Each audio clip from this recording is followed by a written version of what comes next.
This story is about seeds. Seed means life. Seed means livelihood. Seed means our culture. Naweka mbili. Kuwekea watu sheria wakati wananunua mbegu si vizuri. So when it was revised in 2012, it included certain punitive aspects. Lakini mimi mkulima niko na hizo zote na serikali imenifunga mikono. You have to borrow a loan so that you can plant maize because it's very expensive because of input. Kupata hii mbegu ni shida kwangu. If an old grandmother from Mashinani wants to access these services, like the Kenya seeds, you would imagine a shosho would not really access where these stores are. Kilimo mimi nafanya kwa sababu ya chakula. Siwezi kumbuka kama tulinunua mbegu kwa watu, kwa any shop. You see from regulations down to the bills and then to the regulation, the threats, it's nonsense. In light of now what these reports are saying, do you have any regrets? Yes, I do. This story is about seeds. Seed means life. Seed means livelihood. Seed means our culture. When a young girl is getting married, they give them seeds to signify the continuation of the lineage. So it's rooted in culture. Tuke harusi, tunachaga mtama, ile mingi tunapika ugali. But it's different from what's been told before. This is an investigation. If you hear me saying that I'm going to eat jahe somewhere, there's a child who has been born somewhere. A report by Greenpeace International says 80% of Kenya's agriculture is supported by the informal seed sector. Lakini mimi mkulima niko na hizo zote na serikali imenifunga mikono. But this is rapidly changing thanks to a law that was quietly and hastily passed by the 10th Parliament, prioritizing profits over seed sovereignty. That's why you have hybrids, that's why you have all these new genetically modified things that are coming in. You have to borrow a loan so that you can plant maize because it's very expensive because of inputs. In this story, we investigate Kenya's controversial seed law, uncovering the powerful interests behind it and the hidden motives driving its enforcement. From the 9th Parliament, they started showing signs that they were interested in the seeds. So when it was revised in 2012, it included certain punitive aspects to punish anybody who is found trading seed and is not registered as a seed merchant. We expose how corporate interests have reshaped the seed industry through legislative means at the expense of small-scale farmers.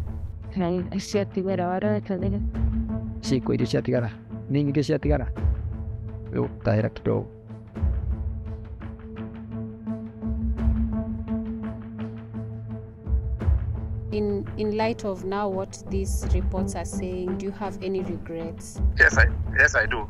What I knew then and what I know today is different. Yeah. The assumptions there is that we have a system of government that works.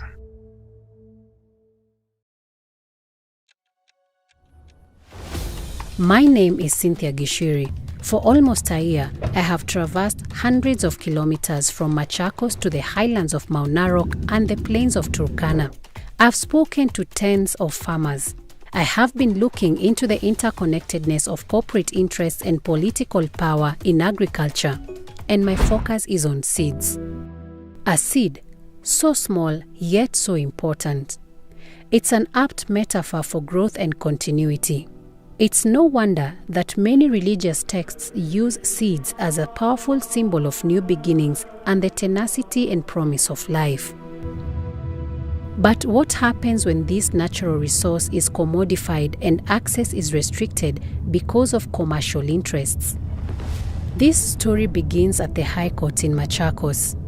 We will be relying on our supplying affidavit dated 23rd October 2024. A group of small-scale farmers are keenly following the proceedings of a matter dear to them. My lady, the petitioners before you are local farmers from various parts of the country, are against the provisions of the Seed and Plant Varieties Act. This case has been before the courts since September 2022, when it was first filed. And it's been a long, arduous journey. Just even to get a mention in court took us quite a while. Farmers, flanked by civil society organizations such as Greenpeace International, Biodiversity and Biosafety Association Kenya, Seed Savers Network and the Law Society of Kenya, argue that these provisions curtail their right to seed sovereignty, increasing dependence on commercialized seeds. Are more concerned with the protections aspect of the act. We submit that a sword hanging on a ceiling is no less dangerous because it has not fallen. My Lord, for that we pray that you uphold the petitioner's case. Thank you. Haki yetu, uhai wetu, haki yetu. Na tuna imani kubwa hii kesi lazima tutashinda, kwa sababu hakuna mtu ana ruhusa ya kuimiliki mbegu, kwa sababu hata huyo mtu ni mbegu.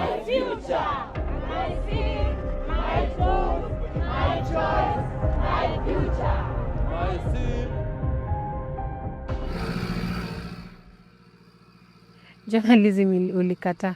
Sasa hiyo journalism hii msaida haso. Pika town tunang'ara, tunatoa hizo bagapu tunove tuko. But you see the advantage of this. This one is our one-time thing.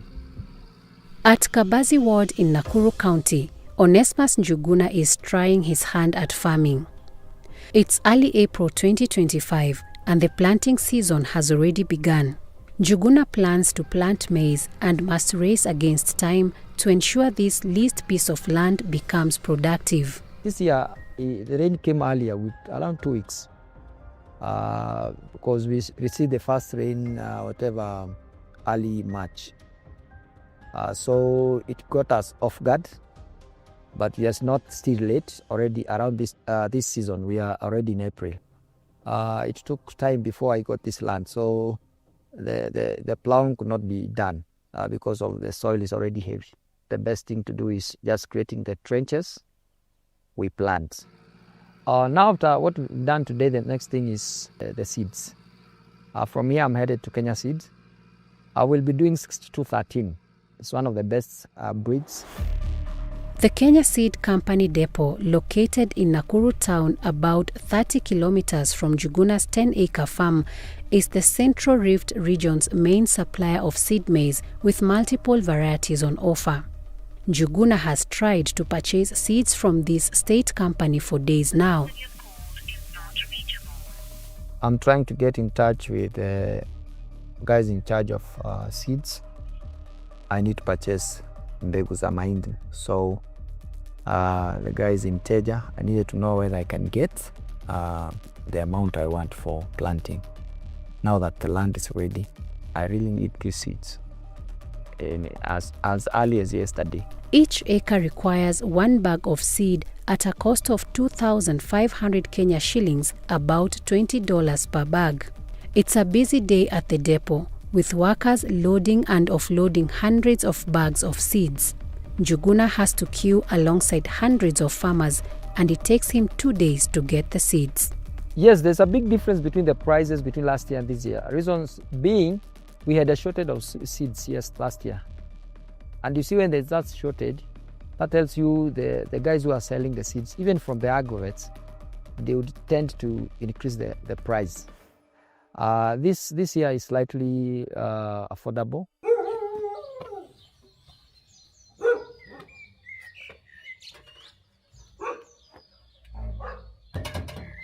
The planting day is finally here. Njuguna leaves his house in the outskirts of Nakuru town at the crack of dawn and heads to his farm in Kabazi, a 45-minute journey. Mimi ni mwanahabari, na kabla nilikuwa mwanahabari nilikuwa mwalimu. In fact, time ya COVID ndio I think nilichukua mwelekeo mpya wa ku think outside the box. Because me, I don't have my own lands. All the pieces of land I'm doing or whatever, I'm leasing. Locals trickle in looking for work. Chozo kwa natia? Ole okuo. Chozo ni mwega? Tu chozo wewe kaire tu. Tena chozo kana tu. Ole twathomaga nake uyu. They come equipped with hose and containers, men and women, young and old. Nataka tuelewane wote pamoja, sawa sawa? Kwanza nataka kujua tuko watu wangapi, ni nani yako kazi, nani hayuko kazi, si ndio? They are 63 in number, and after a short prayer, their coordinator Lucy Wanjiru portions out planting seed to each of them. Nani wanaweka fertilizer? Mmejua nani wanaweka fertilizer? Outcome, I'm expecting 30 bags per acre. 30 bags per acre. 30 bags is when you do the right management. This means after we plant, the seeds grow, you come do the necessary for controlling the worms, the cutworms and whatever. Most of these laborers are also farmers, but at a much smaller scale than Njuguna. A few hours later, the work is done and it's time to collect their dues. As is the custom here, Lucy says another prayer, this time a thanksgiving for the work and their employer. They earn 300 shillings, about $2.30 each, for a day's work.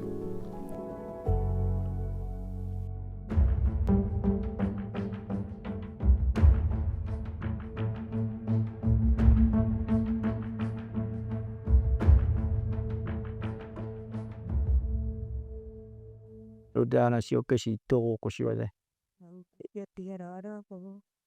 Siko ili siatigara. Nini ke siatigara? Niko tahira kidogo. Lucy tries to negotiate for any leftover seeds and fertilizer after the planting exercise. While the planting is done for Njuguna, a bigger task awaits. We will come back to that later. For now, Lucy is relieved that she will be able to make the most of the planting season before it's too late. Na tumjukuu niko nato 7, bado niko naye 7. Na wengine hata tulikuwa nao hapa, na waambia wakuje tuende pamoja ili tupate mbegu ya kupanda na tupate chakula. Niko na watoto shule, natafuta mbegu, na hii mbegu ni shida sana kwangu kuipata. Saa zingine hata napanda zenye ninakula.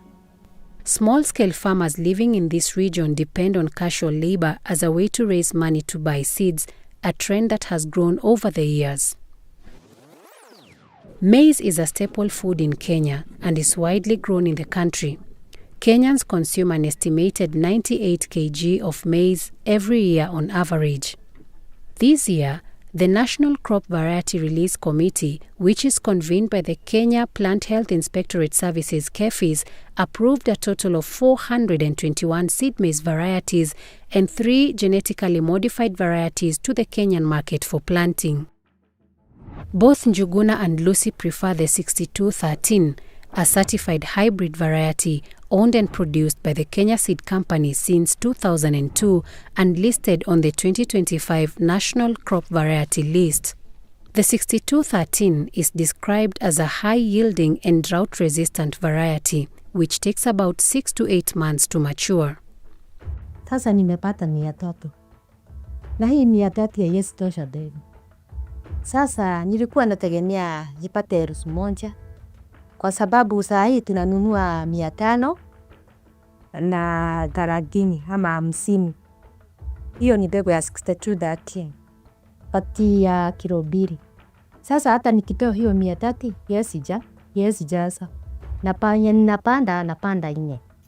While its qualities sound appealing, these and other hybrid maize varieties are a stark symbol of the commercialization of Kenya's seed sector over 3 decades ago, a cycle that has trapped both Njuguna and Lucy despite their different economic circumstances. It's interesting that 80% of the seeds that we use in crop production in Kenya today are from the farmer-managed seed systems. Only about 20% is from certified seeds. And this 20% you can see it's from like maize seeds, wheat seeds. But 80% comes from the farmers. So since the 80s, when you had the structural adjustment programs, you forced the government through the IMF and all these to withdraw their support for these unmentionable 80% base, and in fact allow and open your doors for some bit of commercial farming. And a few people are making a lot of money out of it. So in commercial farming, you concentrate wealth and capital in a few. 2 days later, we visit Lucy at her home at Kihoto village in Kabazi, about 10 kilometers from Njuguna's farm. She has lived in this rented home since 1991 after she fled tribal clashes in Molo. Maisha hapa pia nzuri, sababu ukiwa na watoto hao wote itaweza aje kupanuka. Haya, hapa ni kwa wenyewe, si kwangu. Itaweza aje hata tuweka kabizi. Lucy has a busy day ahead. After working at Njuguna's farm, she has enough money to buy seeds to plant on a leased plot of land a short distance from her home. However, she must first prepare breakfast for her family. It's a 20-minute walk from Lucy's home to an agrovet shop at Kabazi Shopping Center. The privately owned outlet supplies essential products such as seeds, fertilizer, animal feeds, and pesticides. She manages to buy 2 kg packets of seed maize, with each packet going for 550 shillings, about $4. This is not enough for her half-acre plot of land, however. Miaka ya hapo mbele ilikuwa rahisi kwa sababu per packet haikuwa bei kali. Lakini sasa unakuta hata 800 kwa kilo mbili ama 1200. Nataka kupanda hapa kwa hii laini na hii shamba yote.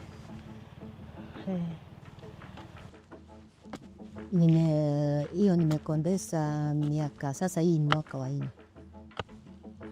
Na kukondesa hiyo shamba ni 10,000, ni nusu. Hiyo ni nusu. Kilimo mimi nafanya kwa sababu ya chakula. Although she has managed to buy seeds and plant them, Lucy has one more concern. Fertilizer sina borea, kupanda na panda nyuma wakati mvua imeenda chini. Sasa siwezi nikapata mafuno. Watching Njuguna and Lucy struggle to obtain seeds for the planting season makes me worry about my grandmother. She lives about an hour's drive from here. She is 86 years old and started subsistence farming full-time in the early 1990s after retiring from her teaching career. I catch up with Shosh, as we call her, just as she prepares to plant the Mexican black bean. Tulinunua Nairobi na familia nyingine iko hapa. We are only 2 families that have this kind of bean. Like Njuguna and Lucy, Grandma also plans to plant the 6213 maize variety, but as she waits to get the seed, she chooses to start with the Mexican black bean, which she saved from her own farm after the previous harvest. By the way, mimi niliona kama nimechelewa sana kulima. Na nilikuwa nimechelewa. Mimi huwa kila wakati ninalima kabla ya mvua. Agriculture, according to her, has become overly complicated, and she recalls when seed could easily be obtained from other farmers. Siwezi kumbuka kama tulinunua mbegu kwa watu, kwa any shop, kama Kefue vile tunanunua siku hizi. Walikuwa watu wana mbegu. Wengine walikuwa na maharagwe ile nyekundu, ile nyingine iko na madoadoa. Tuliendelea vizuri, hatukukosa chakula. In fact, growing up in this village in the 90s and the early 2000s, I watched my grandmother exchange and sometimes sell different seed varieties to our neighbors. Farmers would also replant selected seeds from previous harvests, but that practice seems to have stopped. Growing potatoes for sale. Where does it grow them? Maunaro. Dr. Daniel Mainge is a leading agroecology advocate and a bioscience policy practitioner. He explains the changes that have occurred in the seed sector are a result of a concerted shift to more heavily regulated and commercialized farming. So in commercial farming, you concentrate wealth and capital in a few. But in the other one, the wealth is already there, and it's what we sustains us all. That's why you have hybrids, that's why you have all these new genetically modified things that are coming in. Those are the new plant varieties. The term new plant varieties features widely in the Seeds and Plant Varieties Amendment Act of 2012, infamously known by critics as the Seed Law. This law is the result of years of calculated efforts involving a complicated cast of characters, businesses, scientists, transnational bodies, philanthropic organizations, and agrochemical companies like Monsanto, Syngenta, BASF, and Bayer. So how and why did we get to the seed laws of 2012? What do these regulations mean for thousands of smallholder farmers who meet the bulk of Kenya's food needs? It all began in 1961 with the establishment of the International Union for the Protection of New Varieties of Plants, UPOV, an intergovernmental body headquartered in Geneva.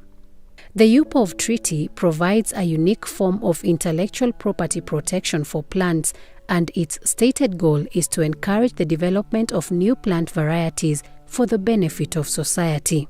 While the Union has a lofty mission, it cannot be ignored that during this period, major European agrochemical companies began playing a key role in plant breeding and sought a system that would acknowledge and protect their inventions even after harvest.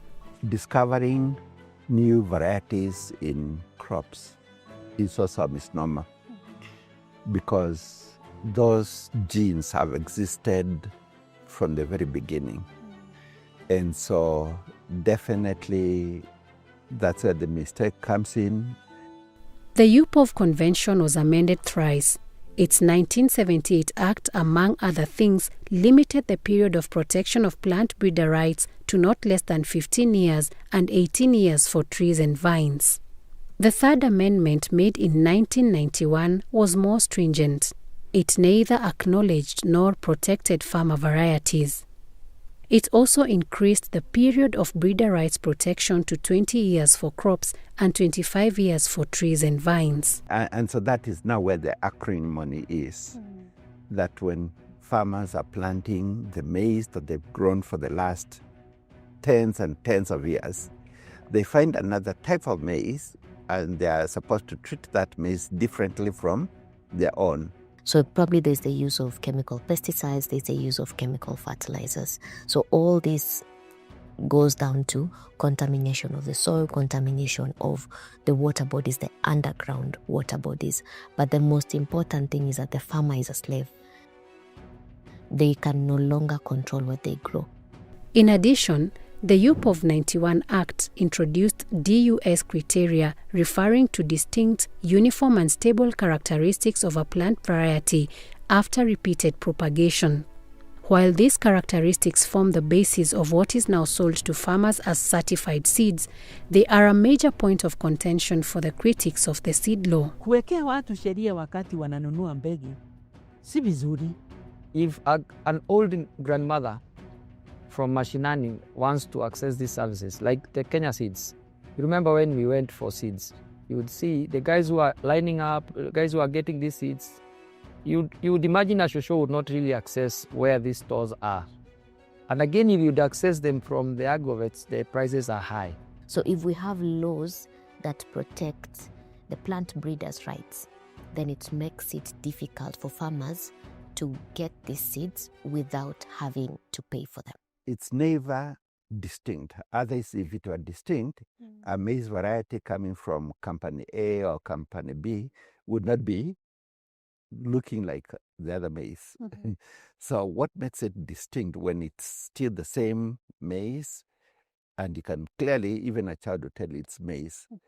Then in terms of uniformity, yes, it might look uniform for a while, but that's because you're using the parent of your material.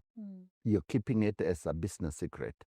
If you were to allow nature to do it, in fact, it would be making new varieties every single day, telling you that distinct, uniform, and stability is another business term, not scientific. Kenya joined UPOV on May 13, 1999, acceding to the 1978 Act and became a party to the UPOV 91 Act more than a decade later in May 2016. Naweka mbili mbili.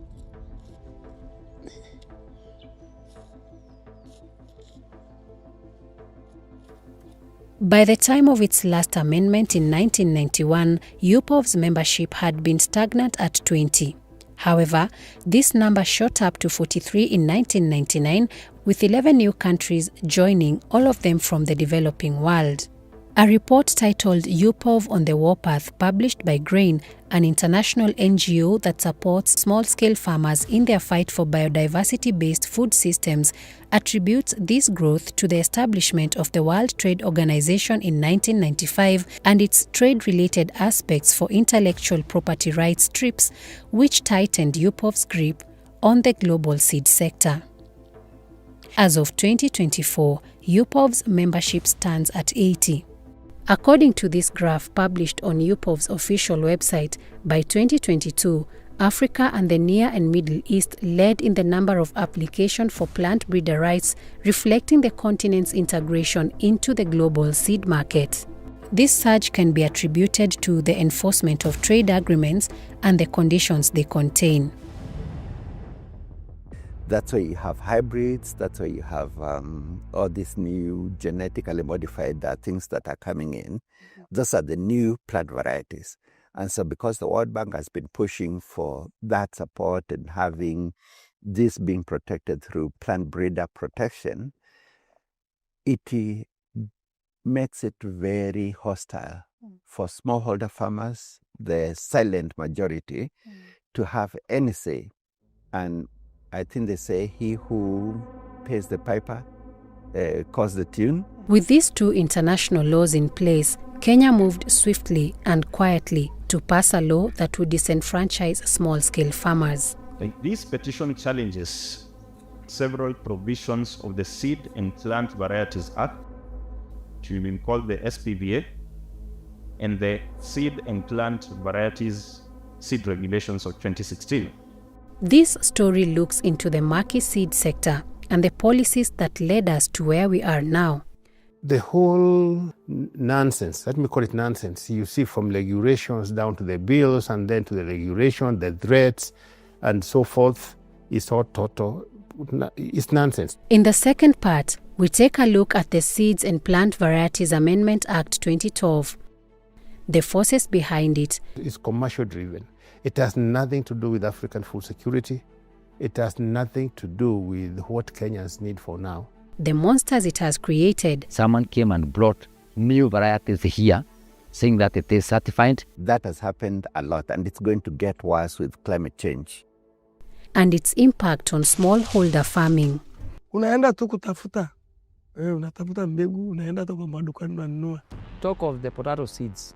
Even up to now, I have registered in one of the companies so that I can access seed around August this year or September, which is not a guarantee. They told me this one is yes or no. Mbegu zilizokuzwa na wazazi wetu wa kale zilienda wapi? Mbegu zilizoliwa na zingine kupikwa zilienda wapi? Mbegu zilizotumiwa kutaja mizimu mbalimbali zilienda wapi?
Kenya had a seed law in place even before it joined UPOV in 1999, a system that sets rules on the protection and use of new plant varieties. The Seed and Plant Varieties Act, Cap 326, was assented to in 1972, and its implementation was purely a government function through the Minister of Agriculture. It was amended several times, but the 2012 amendment hit the hardest, as Claire Nasike, an agroecologist from the Hummingbird Foundation, explains. So when it was revised in 2012, it included certain punitive aspects. And it's important to state that the law came into place to sort of regulate the production, the certification, the marketing of seeds in Kenya, and also the protection of plant varieties. So this law largely protects plant breeders' rights.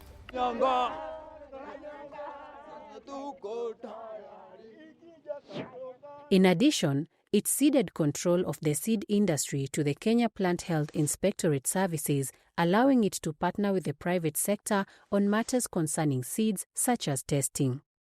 It also expanded the scope of protection to all plant genera and species. Previously, the Minister of Agriculture determined which plant varieties needed protection.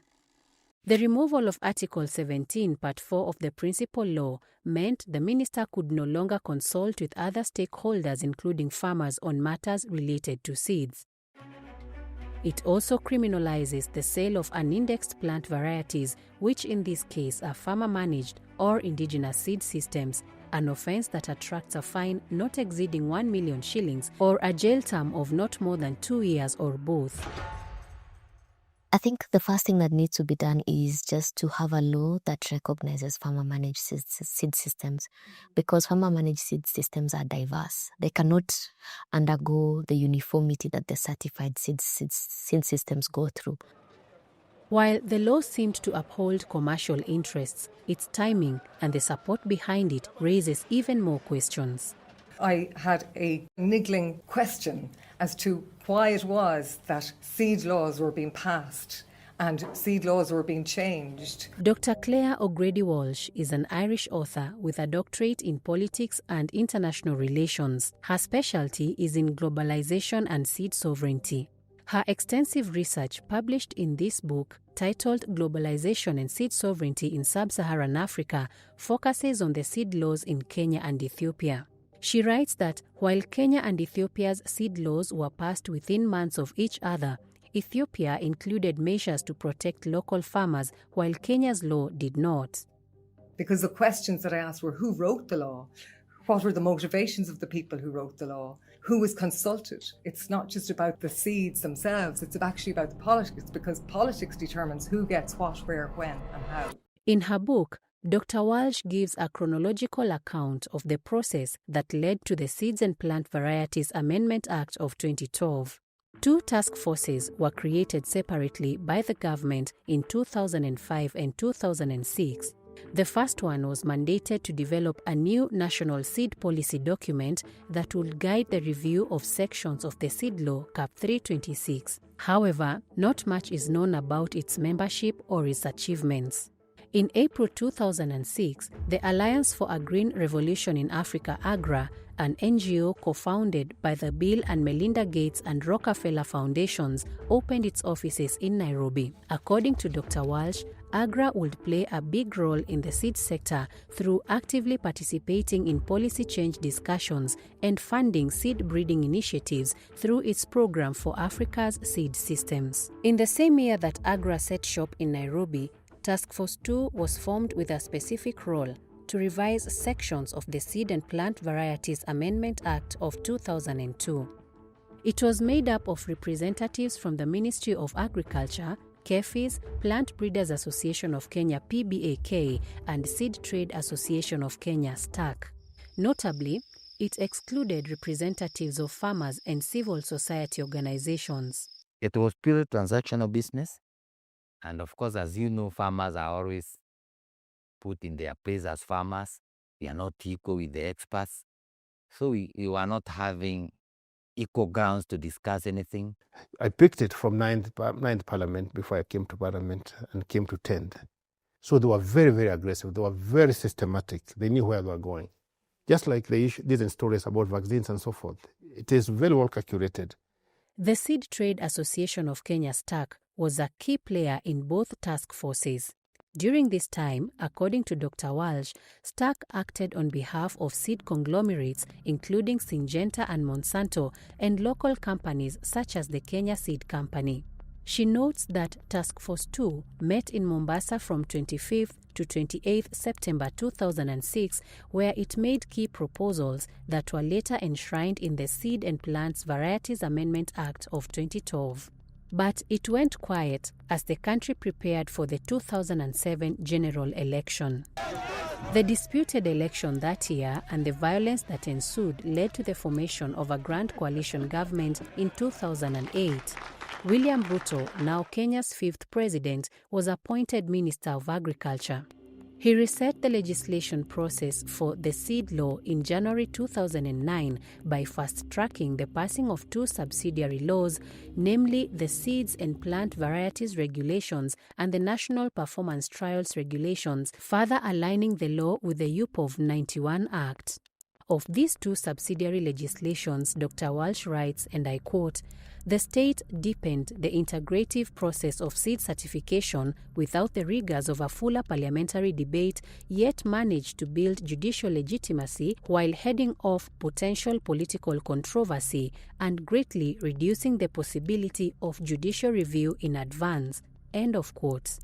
Former Naivasha Member of Parliament John Mutudho was the chairperson of the Parliamentary Committee on Agriculture during this period. I would say there's not a single minister who has worked in agriculture, including our president, who does not know the intel, who does not have the intel of what they wanted to do and what they did. And let me say and admit that I was never very popular with them because I was not part of the cartel. And in fact, I was like a black sheep. In October 2025, President Ruto came into sharp criticism for signing 8 bills into law at a time when Kenya was mourning the death of former Prime Minister Raila Odinga. Among them is one that will see the privatization of some parastatals, such as the Kenya Seed Company. Barely a month after ascending to power in September 2022, Ruto's government announced the lifting of a 10-year ban on genetically modified crops, a move that was blocked by the courts. Interestingly, in 2025, the government approved 3 genetically modified seed-made varieties developed by KALRO in partnership with 2 multinational organizations and agrochemical giant Bayer. Mutudho alleges that there was intense lobbying for the seed law. You are lobbying by word of mouth, they are lobbying by the checkbook. So if you lose, you lose. Actually, they did command, they didn't influence. They didn't command. I resisted strongly, I recall very well, I resisted strongly invites by those companies from US to have and deliver my members to their factories in Americas. I resisted strongly to anything that will annul the farmers' seeds in the current formation. There's no time when any of those multinationals came to face the committee, but there were people who would come, who have been briefed properly. And you can see they have been so well briefed. They have eaten so much that they cannot even fit in the cabin of their car. The stomach is too big. Makula mingi. But the multinationals themselves never came head on, which we were really waiting. They never came to talk to us. A cabinet reshuffle saw Ruto swap roles with Dr. Sally Kosgei, who was the then Minister of Higher Education. The promulgation of the new constitution in 2010 and the 2013 general election further catalyzed the passing of the seed law. So the timing was critical, that particular time. So the Nusumukate knew, what they knew is that at that point in time, nobody's concentrating. Just like what we are now heading towards the 2027 elections. I can tell you, even if you said that a week has 8 days in Kenya, people will not even notice the 8. Hawatajua. The bill, tabled before the 10th Parliament by Minister Dr. Sally Kosgei in November 2011, was passed within a year and without meaningful debate. most of the farmers were really shocked. They were really surprised, like something that they do on a daily basis was actually criminal. And what shocked them the most was that they could actually be jailed or paid a fine of 1 million shillings. Plant variety protection is big business for plant breeders worldwide. Usually it's something like 1 or 2% when they take it out or when it's given to them. Whenever the farmer pays the final price, a percentage is being given back to the company or back to the original breeder. With their long-term financial gain backed by law, farmers find themselves caught in the murky world of market dynamics subject to demand and supply. Sawa, nitawaongeleza. Bora msinilet down. Ukweli tu, madoka let down. 3 months after the planting season began, Nakuru-based farmer Onesmus Njuguna, who was looking for maize seeds in part 1, is still looking for potato seeds to plant on a 10-acre farm he leased together with a group of friends at Kukenik in Mount Narok. Even up to now, I have registered in one of the companies so that I can access seed around August this year or September, which is not a guarantee. They told me this one is yes or no. Njuguna prefers a variety called Shangi. His numerous visits to registered potato seed producers in Joro, Elbagon and Mount Narok seem to bear no fruit. I accompanied him to one of the suppliers and witnessed his frustration firsthand. Na sasa akitaka kupanda August, that means a book size mbegu. Book size, lakini hiyo wasi promise ama kugarantii mtu aweza. Oh. Hiyo inapaswa kufikiti. Fresh service. Kwa sababu kama ni kwa list ya wale farmers hii, najua niko nao kwa list ni zaidi ya 20,000. So farmers wote na kuna farmer mmoja anataka 1,000 bucks. Sasa hiyo ndio swali nilikuwa nataka kukuuliza. How do you balance hustler mdogo na huyo mkubwa? Kwa nini msipeleke na rate? Potatoes come second to maize in Kenya in terms of production and consumption. This year, the National Plant Variety Release Committee approved a total of 79 certified potato varieties to the market. 55 of these are owned by international companies operating in Kenya, such as Agrico UA, Danispo, and Greenville, among others. 16 are licensed to the Kenya Agriculture Livestock Research Organization (KALRO), 4 to public universities, while the rest are co-owned by foreign and national institutions. The Shangi potato, patented by KALRO, is the most popular variety in Kenya due to its high versatility and fast cooking qualities. But the cost of its seed is a different story. If you want to you're a small-scale farmer, you want to buy potato seeds and you want to grow in your farm 1 acre, you need 16 bags of 50 kg, 16 bags. Each bag is not less than 5,000 shillings. So if you do your maths, you'll see that no small-scale farmer can afford that kind of money. One of the companies, they tell you pay deposit half, then we see whether you will be one of the farmers who receive these seeds the next 3 or 4 months. So you book for seeds that are not even there.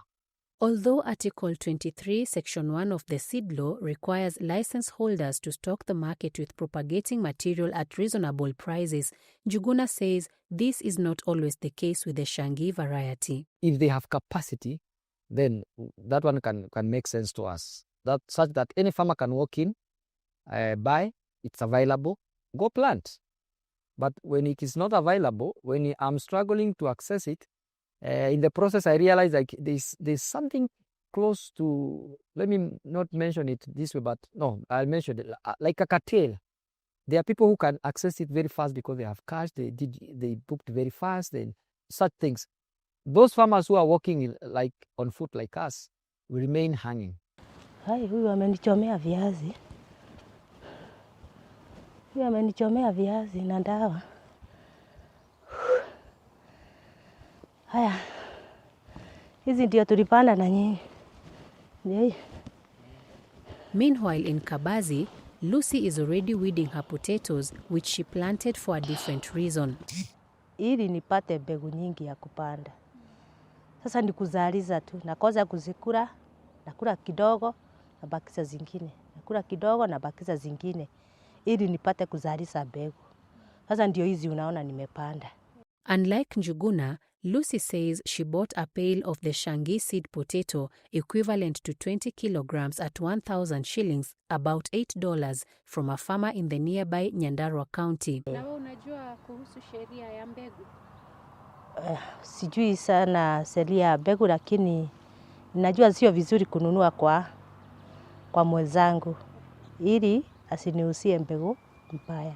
Hapa nimekula viazi karibu wiki. My grandmother, who we met in part 1 as she was planting the black Mexican bean, is gathering the last of her potato harvest from a traditional variety planted earlier in the year.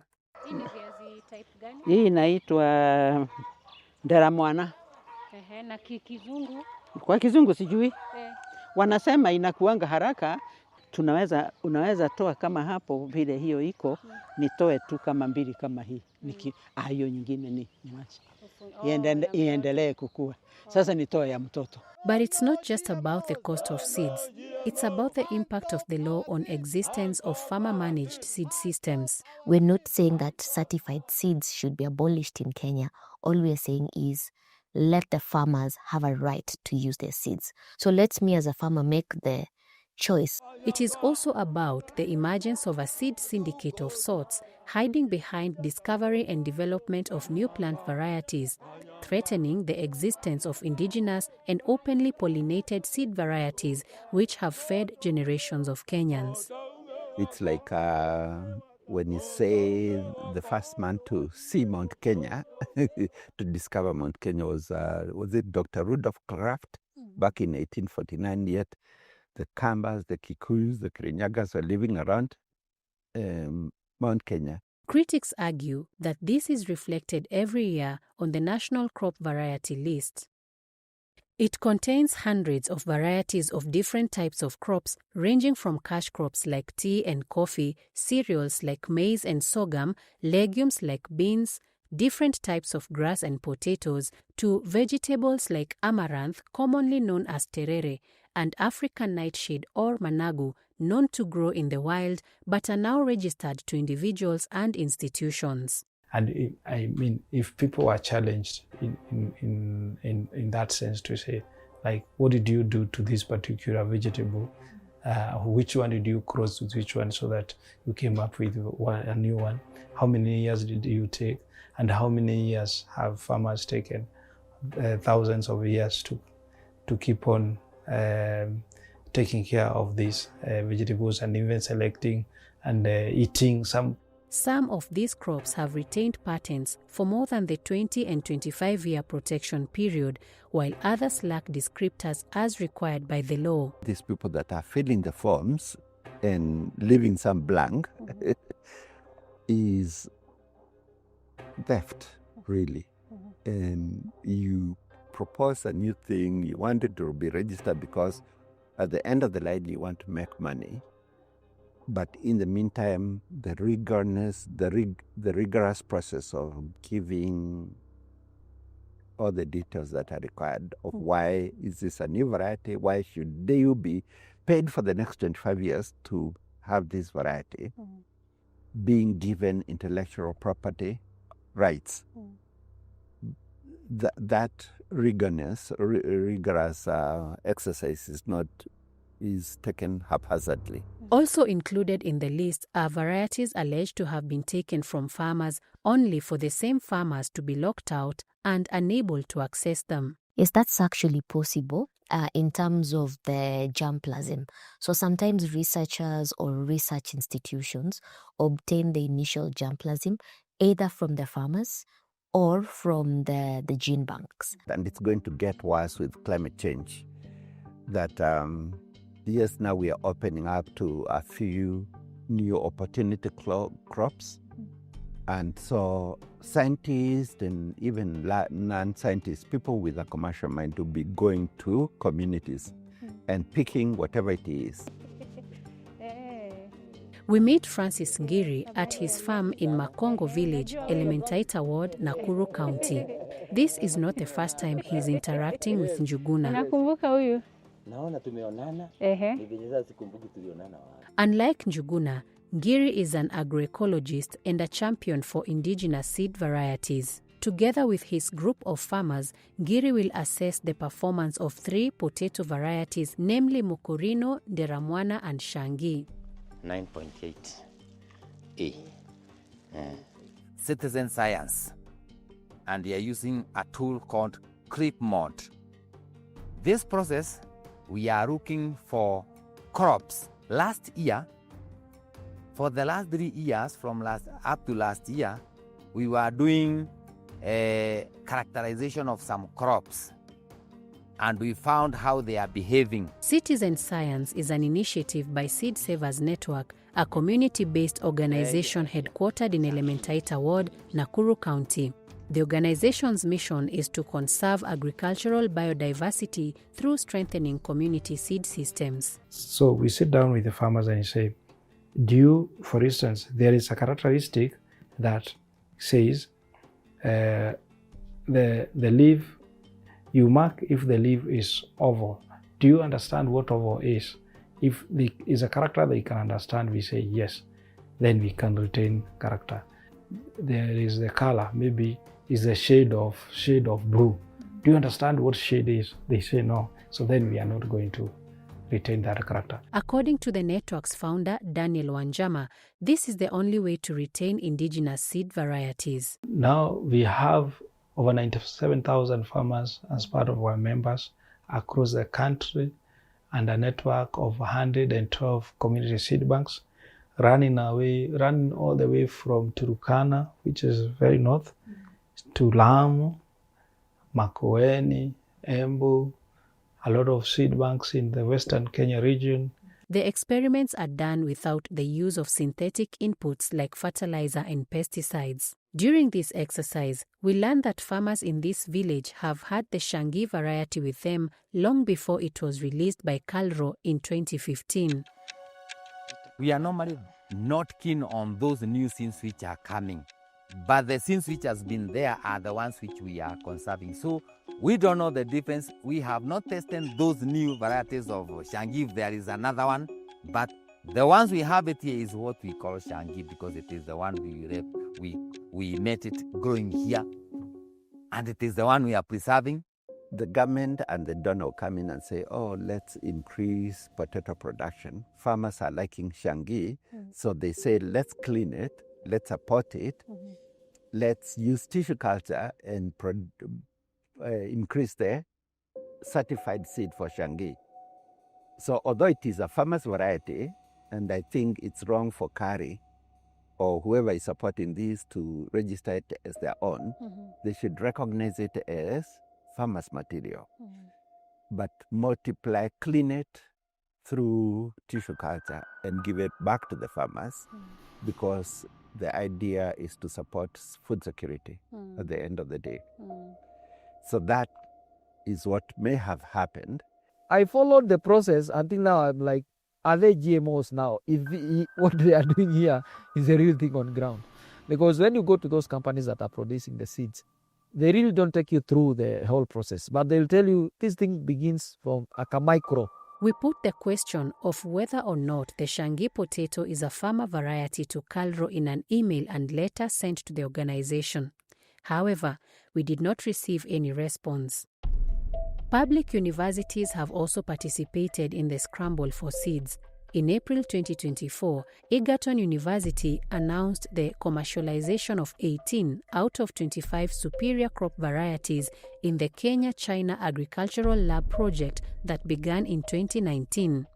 These include 3 bean varieties, Chelalang, Tasha and Sianku, already commercialized also in partnership with Kilimo Trust, a non-governmental organization.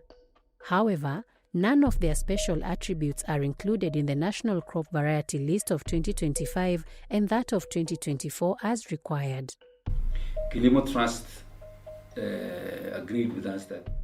In this video by Kilimo Trust published on the 5th of April 2021, Professor Paul Kimurto, the head of the Egerton University Seed Unit, lauded the collaboration with local farmers. Francis Ngiri recalls a similar partnership between Egerton University and his group Makongo Farmers in 2015 before shifting to agroecology.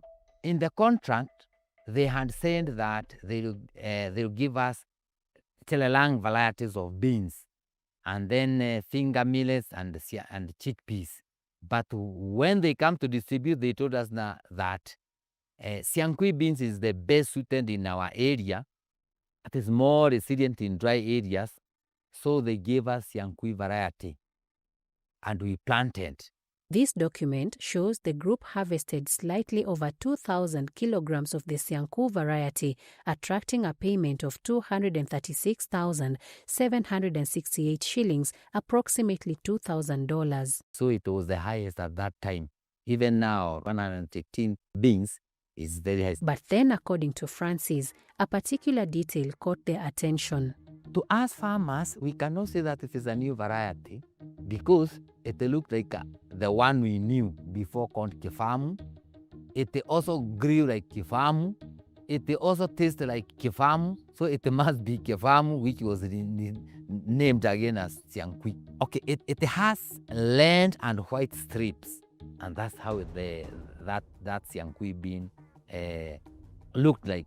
If I put some Kefam beans inside Siankui, you cannot differentiate unless some very funny laboratory tests can reveal maybe all DNA, if the beans have DNA. But as our naked eyes, we found it was only Kefam. I think it's a matter of funding, that when they receive funding, maybe they are not, whoever support them with this funding is not funding them so that they can support farmers in such ways. It is only like to register these varieties, commercialize them. Maybe they have commercial interest. However, in a response to Africa Uncensored via email, Professor Paul Kimurto, head of Egerton University's Agroscience Park and Seed Unit, says the Sianku bean is not a traditional variety but Egerton's seed bred using parents obtained from the Pan-African Bean Research Alliance (PABRA). The fear of losing indigenous seed varieties goes beyond Nakuru County. In 2016, pastoralist communities in Baringo County were embroiled in a battle with Robert Murray, a rancher who has lived in the region since 1982, over his attempt to patent the African foxtail grass, commonly known as the buffel grass. To solve the matter, KEFIS held a meeting with Murray, the community, Calro, and Kerio Valley Development Authority (KVDA). Curiously, in 2021, it approved two buffel grass varieties known as MGD1 and TVT3, registered to Calro. But now there is a breeder's rights. So we don't know the variety that Calro has breeder's rights. How different is it from the one that the local pastoralists have been using? The fear is now palpable in Turkana, Kenya's second largest county. Despite being arid and prone to drought, for many years, Turkana has been home for some superior varieties of sorghum. On a hot afternoon at Narusebo village in Turkana Central, Mary Ekwam prepares a meal of the Aleku Ekal sorghum variety for her family. Si mtama tu ni chakula ya kawaida kama ile chakula ingine. Unaweza kula mchana kama ile imechanganywa na kunde, halafu jioni unapika ugali. There are many uses of sorghum among the Turkana people. Siku ya harusi tunachaga mtama, ile mingi tunapika ugali. Tunakula saa ya nini? Ya harusi. Ile ingine hiyo tunachamusha, tunakula. Some varieties are also used as an alternative to sugarcane. Kwa sababu kukula hiyo miwa unateremsha hiyo nini? Hiyo mtama. Alafu kukula hiyo ni mtama, alafu ukule hiyo miwa na kunywa maji. Kwa sababu sukari hapa kwetu sio sana. Unlike maize, this sorghum can grow with very little water, making it an ideal crop for the harsh conditions here. Mtama bara ikimwaga maji mara ya kwanza, unapalilia, unaweka hata manyunyu ya mvua peke yake, inafanya hiyo mtama inakuwa. bora jua isiwe ile kali. However, residents and the county government are concerned over the fate of the crops germplasm collected by Egerton University during a joint agriculture project with the Food and Agriculture Organization between 2021 and 2024. The community's concern, as expressed by Aaron Nanok, the Director of Agriculture at the County Government of Turkana, is that they are yet to receive the patent for the plant material. Up to date, we have not yet got the patents of that local genetic material. The Turkana will have the exclusive rights of owning the genetic material. That is the seed genetic material. That is basically from this place called Nadoto, because the samples were collected from Nadoto. Mpaka saa zingine farmers huwa wanasema ya nini watu wengine hatujui wanatoka wapi kuja kuchukua mbegu yetu na hatujui penye wanapeleka ni wapi, na watuletee majibu ya kuwa tumepeleka hii mtama, hii mbegu mahali fulani, tumefanyia utafiti fulani, tumerudisha hii utafiti ndio hii na hii 1 2 3. Hakuna. However, in his email, Professor Kimurto denies any liability, claiming KEFIS rejected the variety based on low yields. In June 2004, Kenya signed the International Treaty on Plant and Genetic Resources for Food and Agriculture, also known as the Plant Treaty. This is a legally binding agreement under the Food and Agriculture Organization that upholds the equitable benefit sharing of all plant genetic resources and farmers' right to participate in national decision-making on conservation and sustainable use of plant genetic resources. So we find that peasant rights within UNDROP, within the plant treaty, are recognized. And the traditional knowledge that also comes with the use of indigenous seeds are recognized in those two treaties. However, this treaty was neither included nor mentioned during debates on the Seeds and Plant Varieties Amendment Bill of 2012. In fact, during its second reading on 15 August 2012, the then Minister Dr. Sally Kosgei only insisted on aligning the bill to the UPOV 91 Act, despite the fact that at that time, Kenya was only a party to the 1978 Act. This raises questions on whether proper procedure was followed and why the law was based on an act that had not been assented to in Kenya in the first place. While Mutudho claims to not have seen the bill, this Hansard report obtained from Mzalendo, a non-partisan parliamentary monitoring organization, shows that the bill was sent to his committee after the first reading. 7 members of parliament spoke in support of the amendments. They include Moses Wetangula, the current Speaker of the National Assembly, Robinson Jeru Githai, who was the Finance Minister, Peter Njuguna Gitau, Musa Sirma, Millie Odhiambo, Lucas Chepkitonyi, and surprisingly, John Njenga Mutudho, the man who was at the helm of the Departmental Committee on Agriculture and who is now criticizing the act. I would go by the Hansard records. I would go by Hansard records that I was present. In a committee situation, it's not a chairman's show. You have members and you debate and pass resolution. So the views usually in a committee, if the committee is run properly, is what they do. You don't have to agree with them entirely, but you are mandated to communicate their decision, and you start by that. In fact, only Millie Odhiambo called for the protection of unique plant genetic resources at the time. The bill was passed during the third reading alongside the Kenya Plant Health Inspectorate Service KEFIS bill. Within a span of about 2 weeks, the Seed and Plant Varieties Amendment Act of 2012 was effected on January 4, 2013. On page 147 of her book, Dr. Walsh writes about her interview with Dr. Victor Munyaka, former MP for Machakos Town and a former member of the Agriculture Committee, who confirmed that the committee met Monsanto in Washington, USA. He also highlighted that Monsanto was a major stakeholder in the amendment process as it controlled 20% of the hybrid seed sector in Kenya. Were you among those who traveled to the US after the law was passed? Let me put it this way, that we insisted, then the parliament we insisted many times, not once, not twice, not 10 times, to go to US and meet Monsanto. The group that met Monsanto were in 11th Parliament. And what went there is common knowledge. I would not have done it. And in fact, I wish I'd accepted to go for that invite so that I can know the motive early enough and then hit back. 10.4 C, D, E, F, and G of the Seed Act, Seed and Plant Varieties Act, is hereby declared unconstitutional for violating Articles 11.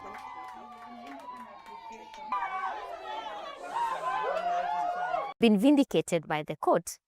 And this goes to show that our country, we have leaders who have legislated policies that do not serve the interests of Kenyans.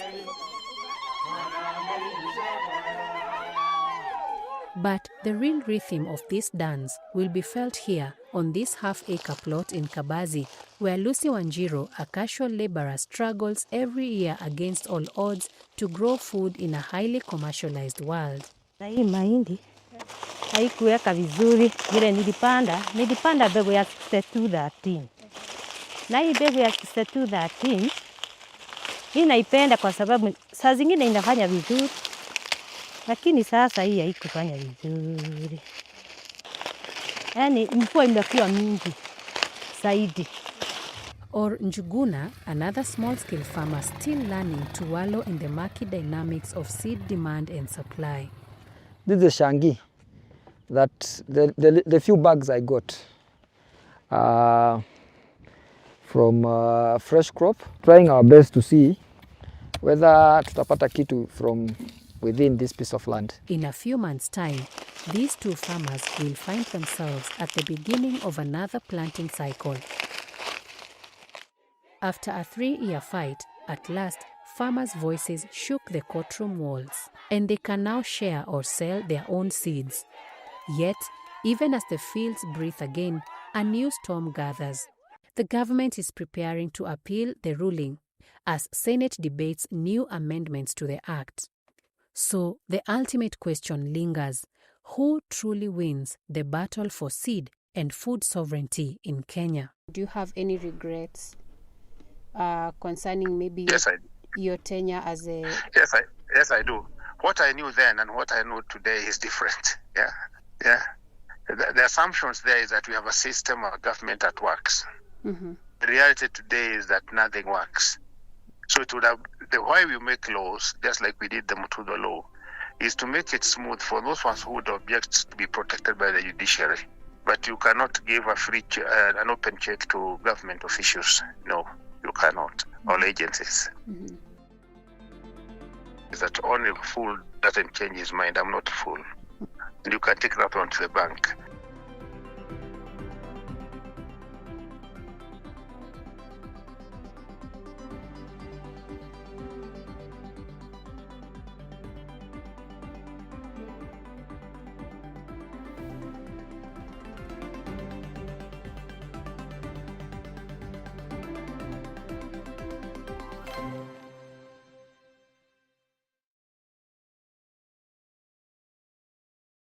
Do you care about truth, justice, and stories that really impact our lives? Then, the Africa Uncensored community is where you belong. What do you get when you join? Well, early access to powerful investigations and a chance to contribute by making your voice heard and the stories that matter. A space to connect with people who care about accountability just like you. Opportunities to share your thoughts, give feedback, and even tip us on stories that need to be told. Plus, events, trainings, screenings, all those things to keep you learning and engaged. This isn't just about community, it's about telling the stories that shape Africa. So, guys, join the Africa Uncensored community now and let's uncover the truth together.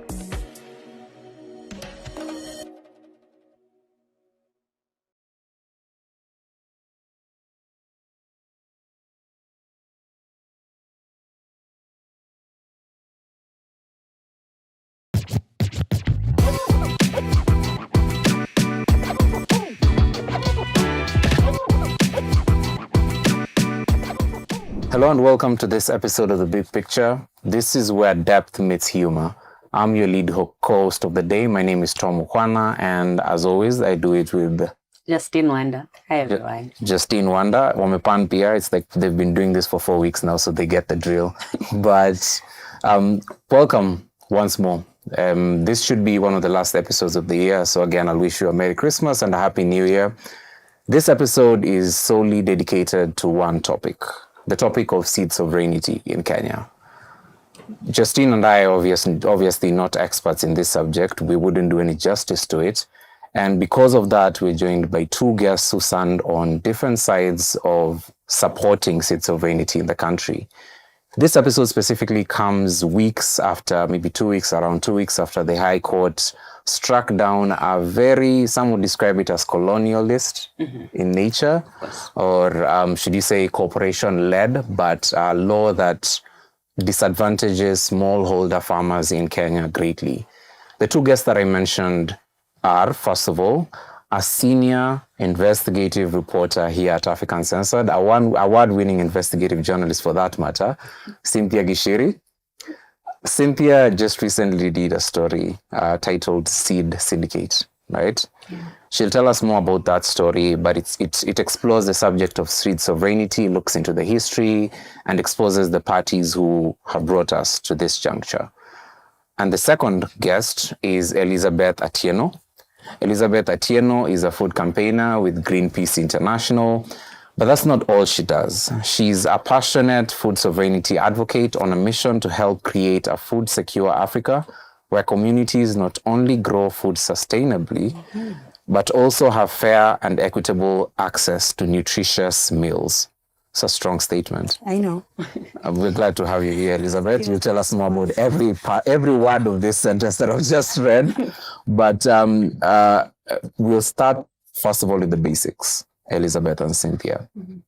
Cynthia, your story looks into the evolution of this law, but I find it very, should I say, worrying that the topic of this law and the implications that this law, I think it's can have, we can't say could, because the government is going to appeal the High Court decision. So it might be overturned entirely. But this wasn't a headline for months. And that's worrying to me because of the potential impact of this on the breadbasket of the country.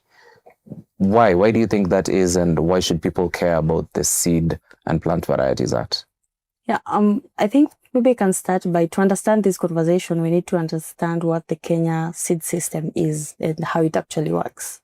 And then now we can go into the basics of why are we not seeing like a lot of anger actually coming from Kenyans when it comes to this conversation. And in Kenya, we have two seed systems. So we have what they're calling the formal system, which is where we have the corporate seeds that are being produced by commercial seed breeders. And then we have what they call the informal seed system. I usually don't like that word. I prefer calling it the farmer managed seed systems because there's nothing informal about it. Farmers manage this system every single season. They just don't do it from Nairobi in the offices. So I don't think it's fair for us to call it informal. So I refer to it as farmer managed seed systems. And this is what is literally feeding us as a country, because 80% of the seeds that we depend on in the country comes from these farmer managed seed systems. And this is what small-scale farmers, our mothers, our grandmothers, our grandparents, this is where they get the seeds that they use to give us our food. And these two systems are being governed by the Seed and Plant Varieties Act, CAP 326 of 2012, and its accompanying seed regulations. And on paper, it's actually very technical, and Cynthia can attest to that. I know she had to go through all, exactly, when watching on the documentary. It's so technical, but also on paper, when you look at it, it looks so, so fair. But in reality, it's not. It's very deeply unequal, and it's disturbing. And this is because when you look at the act, seed is first seen as a property, as a commercial property, rather than life, rather than culture, rather than heritage. And because of that, we have these very punitive clauses in the Act. And what the Seed Act was meant to do was to regulate the seed quality. because we were saying that we want to make sure that we have not the fake seeds.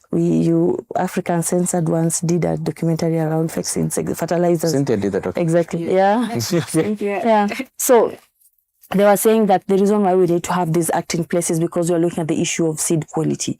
And another thing too was to support breeding and innovation and see how do we regulate that, how do we make sure that we look at the issue of seed quality when it comes to that. So basically the act is supposed to govern and more like give peace, kinda. And when it comes to the seed sector, to help regulate that. But what it's actually doing, it's defining what a legal seed is. And according to the Act, the definition of what the legality of a seed and the quality of a seed, it's very narrow.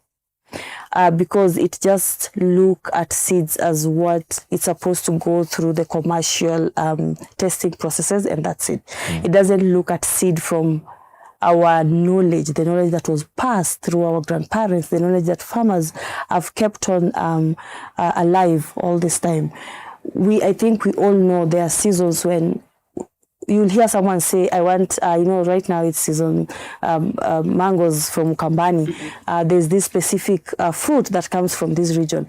And we usually just say that and make fun of it, but it's really important because these seeds are actually acclimatized to these local environments. So you find that, for example, that specific variety of mango cannot grow maybe in the Rift Valley because maybe it's the weather there it cannot do well.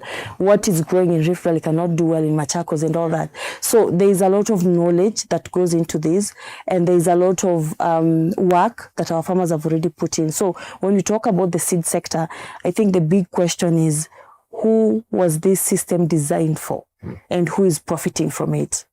Which is actually my next question, and Cynthia, this will go to you. Who asked for this law? Who asked for it? Where is it coming from? And when did it first land? According to the research I was able to do, the seed law originated from an act that was an international agreement that was made in 1961. It's called the UPOV, Union for Protection of New Plant Varieties. And it's called the UPOV Act. It was amended thrice. And in 1978, it gave some guidelines about what to do in terms of developing new crop varieties, even in terms of durations for plant breeder rights. And then it was amended in 1991, whereby now it brought along more stringent measures and stringent laws. For example, it increased the period of plant protection to 20 to 25 years for crops and trees and vines respectively. And so in between 1999, when Kenya joined UPOV with the 1978 Act, and when now this SPVA 2012 was passed, there was a rush, especially from the developing nations, to be able to assent to either of the UPOV Acts. By then, Kenya had not acceded to the 91 Act, but then now the pressure to accede to the 91 Act came about immediately after Kibaki came to power around 2005, 2006, whereby there was need to create task forces that now would look into the law. At that time, Kenya already had a seed law that had undergone minor amendments, I think in 98, and then another one in 2002. Now, after 2002, that is when now there was a lot of activities between the Ministry of Agriculture, the Plant Breeders Association of Kenya. We also had the Seed Trade Association of Kenya, and also the Kenya Plant Health Inspectorate Service. So there has been a lot of activity, but now, according to what I was able to find out in my research, remember I was also quoting Dr. Claire O'Grady-Walsh. Also, I even noticed that her work was also used in the litigation against the law, is that the main pushers of these, or the main people who are advocating for these changes, were actually big agrochemical companies like Syngenta, Monsanto, and also the Kenya Seed Company. So the push was to align the Kenyan laws with the 1991 UPOV 91 Act, even if at that time in 2012 Kenya had not acceded to the UPOV 91 Act, which it did later in 2016. Yeah. I'm going to ask a question that is very, I don't know how you take this, but I appreciate being direct. The question everyone will want to ask is, what was President Ruto's role in this? Yes. No, I'm joking. Very the only thing I can No, but seriously, Justine, Cynthia, in your story you mentioned that at the time he was Minister for Agriculture, he played a role in this act landing in Parliament. But farther away from him, a lot of committees were also involved. Yeah. What was the political influence or interference with this law?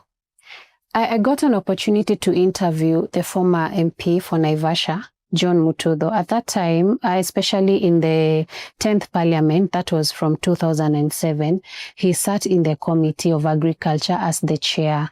And so during this time, also Dr. Claire O'Grady writes that is when Task Force 2, the recommendations that were put forward by Task Force 2, that is when now they began pushing them, especially to the members of Parliament. So one way in which these lawmakers were involved is they attended meetings that were meant to kind of lobby for the passage of this law. And there's one particular meeting that Dr. Walsh notes in her book that was it was on 25th, 28th of September in 2006. And then after that, now, when Ruto got into government as the Minister of Agriculture in 2008, he was able to fast track 2 subsidiary laws. I think I was able to jot them down. So the first one was the Seeds and Plant Varieties Regulations of 2009. And the second one was the Seeds and Plant Varieties, the regulations about the National Performance Trials in 2009. So Dr. Walsh notes that these 2 laws were fast-tracked. By fast-track, she means that they were passed without there being a rigorous parliamentary debate. Nobody questioned. And that is one of the things that in a phone interview, which I did as a follow-up interview with Honorable Mutudho, that is one of the things that I noted. And he even said that at that time, nobody had told them about the impact or the nitty-gritties of these laws. They were just selling things like certified seeds are drought resistant, high yielding.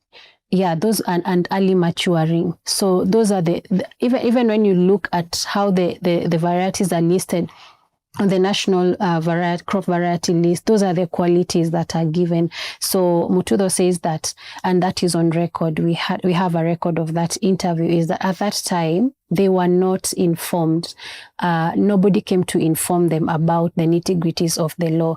But also, picture this, at that time also, CSOs were not represented in the task forces. Farmers were also not represented in the task forces. So who would then have told the MPs that whatever you're passing is going to eventually harm our agriculture? Yeah. I think I do have a question, but this question is I think one of the things that's really throwing me off is, first of all, we're just seeing a commitment to zero public participation. You can just it's just like an inbred thing that the person leading this administration keeps doing. It's why do you want to know? Can't you trust us? And I'm no. First of all, if you're already a minister, and there are channels between all these different systems that make sure that there's some kind of research, some kind of accountability. Exactly. And these offices already have these structures in place. So my question is to you, when there's a disconnect in the lawmakers and the people who this is going to affect, and they're obviously selling this as so you want a drought-resistant crop? Thank you. Yeah, exactly. Tunawasaidia mbona mnakata? What's the place of, how does the parliament connect with the people on the ground, the people they're supposed to represent when it comes to very critical laws affecting them. How can they either make the connection? How can they reach out?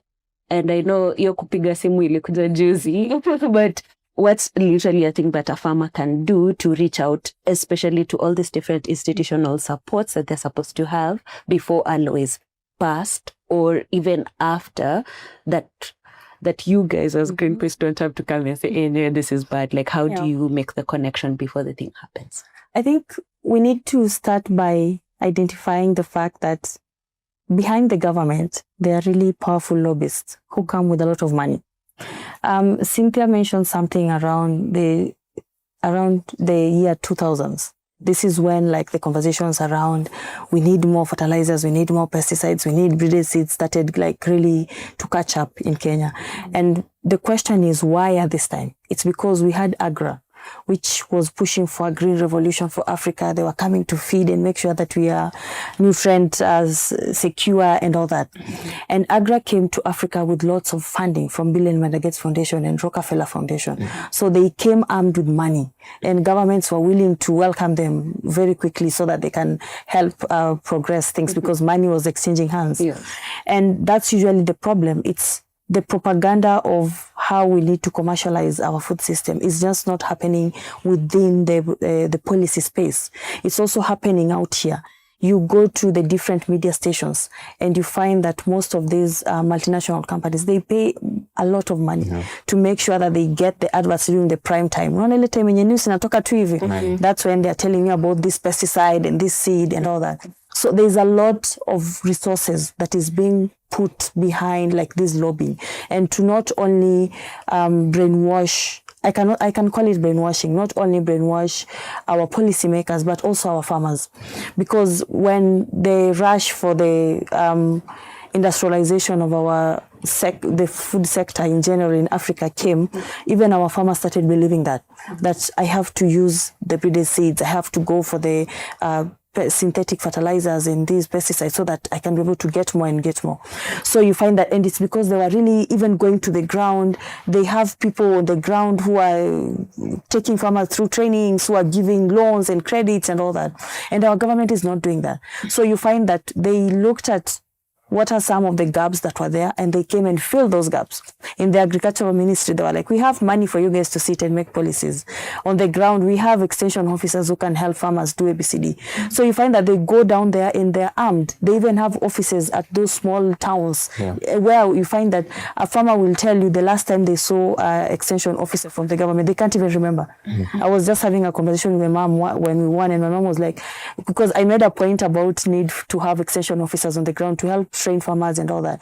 And my mom was like, are they still there? Do they still exist? Because they don't even go there. If you want to get an extension officer, you have to go to the county office, you have to pay for their transport and all that. So the problem is pay for their transport. Yeah, exactly. If you don't do that, they don't come. See, when you call them to something. Yes, exactly. It's like Kenya Police. Okay. So you find that there are gaps, and these people saw the gaps and they came and filled it. And they were not filling it because they cared about us being food secure. They were filling it because of the profit that they get when it comes to this. So there is an opportunity for even small scale farmers to be involved in this process. And one of the key things when we initially came across this story and we were doing community engagements, we realized that farmers were not even aware that this was in place. Farmers like, where, how, when?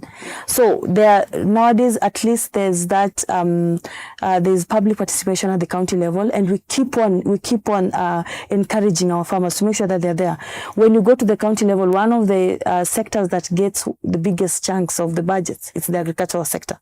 In most counties, because they keep on using this phrase to say agriculture is the backbone of our county. Agriculture is the backbone of our county. But where does that money go? Does it go to supporting farmers? That is go to support these community seed banks that we have. Why do we have to depend on a seed that has come from the lab when we have 20 years, 30 years, 40 years of knowledge that has gone into the seeds?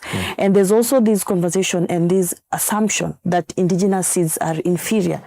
to the breeded seeds. That is not true.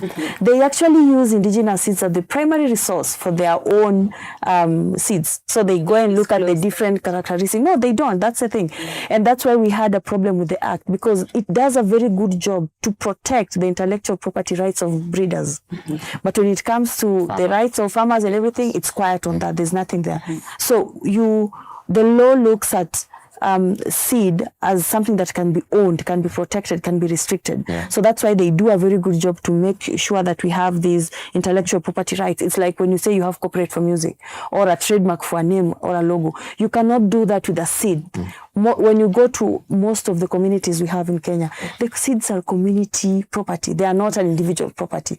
Actually, even communities identify by specific seeds. Hii inakuanga yetu.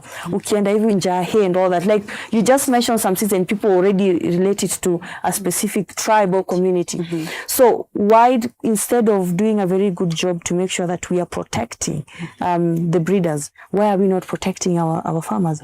And one of the big arguments that the government had around having this act, they were saying we are looking at the quality of the seeds, we are looking at the issue of food safety because of diseases and all that. You don't have even one fucking, I'm so sorry about that. That's fine. You don't even have 2 extension officers to help with community training, community education, and then the best you can do is to criminalize farmers. You can't do that. You don't even have a budget for community seed banks. There are community protocols. Our neighbors, for example, in Uganda, they're doing a very good job when it comes to community training and community protocols to do. They're calling it.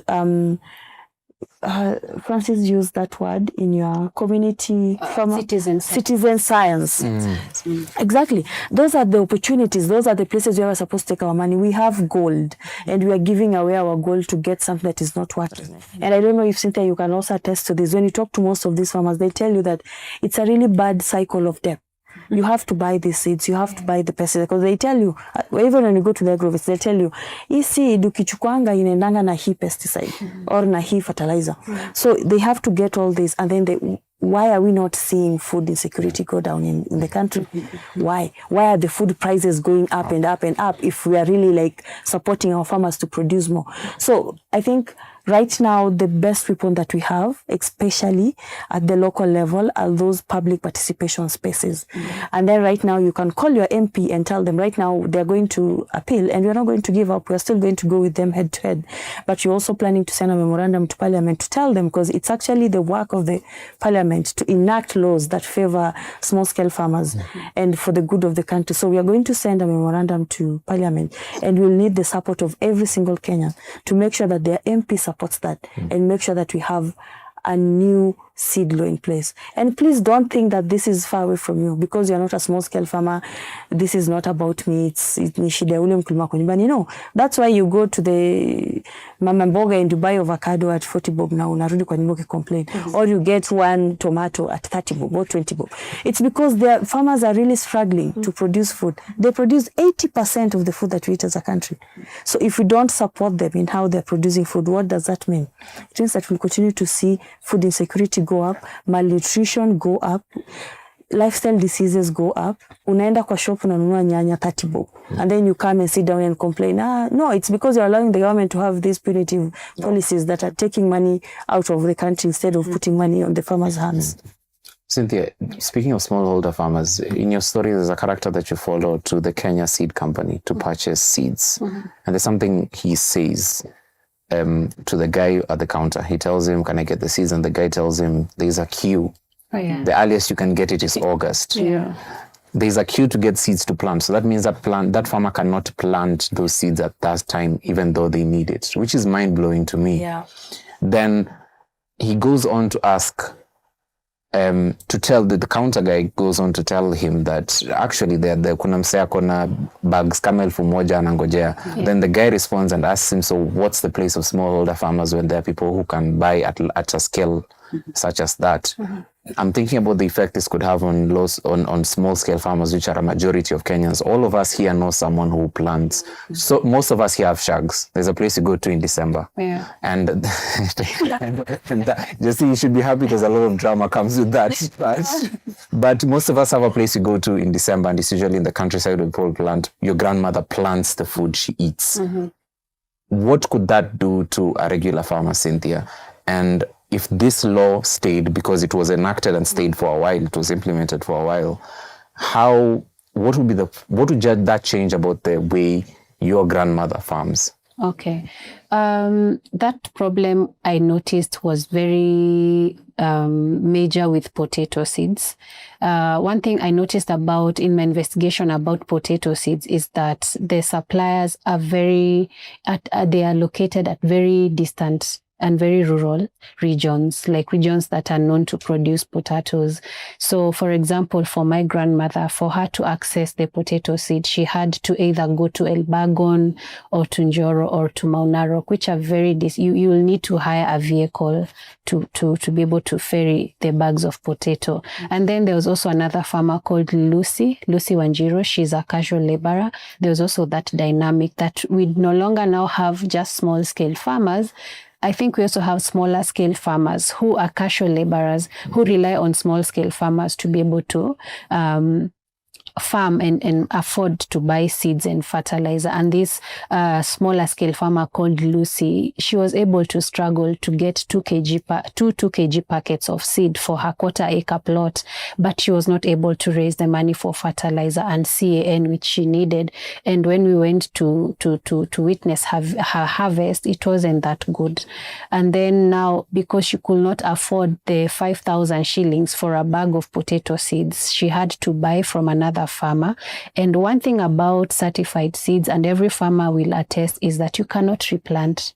It's not like the indigenous variety. I remember when I was growing up, when we were helping out my grandmother in the village, there were some varieties of maize and potatoes that she would save as a seed for the next planting season. So with the certified seeds, you cannot do that. You will not harvest a single thing. So it's engineered to have you come back all the time. Yeah. Also illegal. It was illegal for you to replant without permission. Yeah, actually that is in Article 23 of the law. It prohibits the use of a harvest of a protected variety as a propagating material.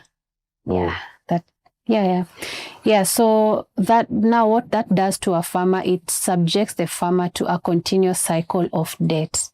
And if a small-scale farmer does not have maybe a child working in town who can support their farming, trust me, they are not going to be able to plant. We experience that a lot with my grandmother. Sometimes the fertilizer prices are too high. Sometimes the seed is in low supply, and so the prices go high. So each of us knows that in April, during the planting season, we all have to save something for grandma.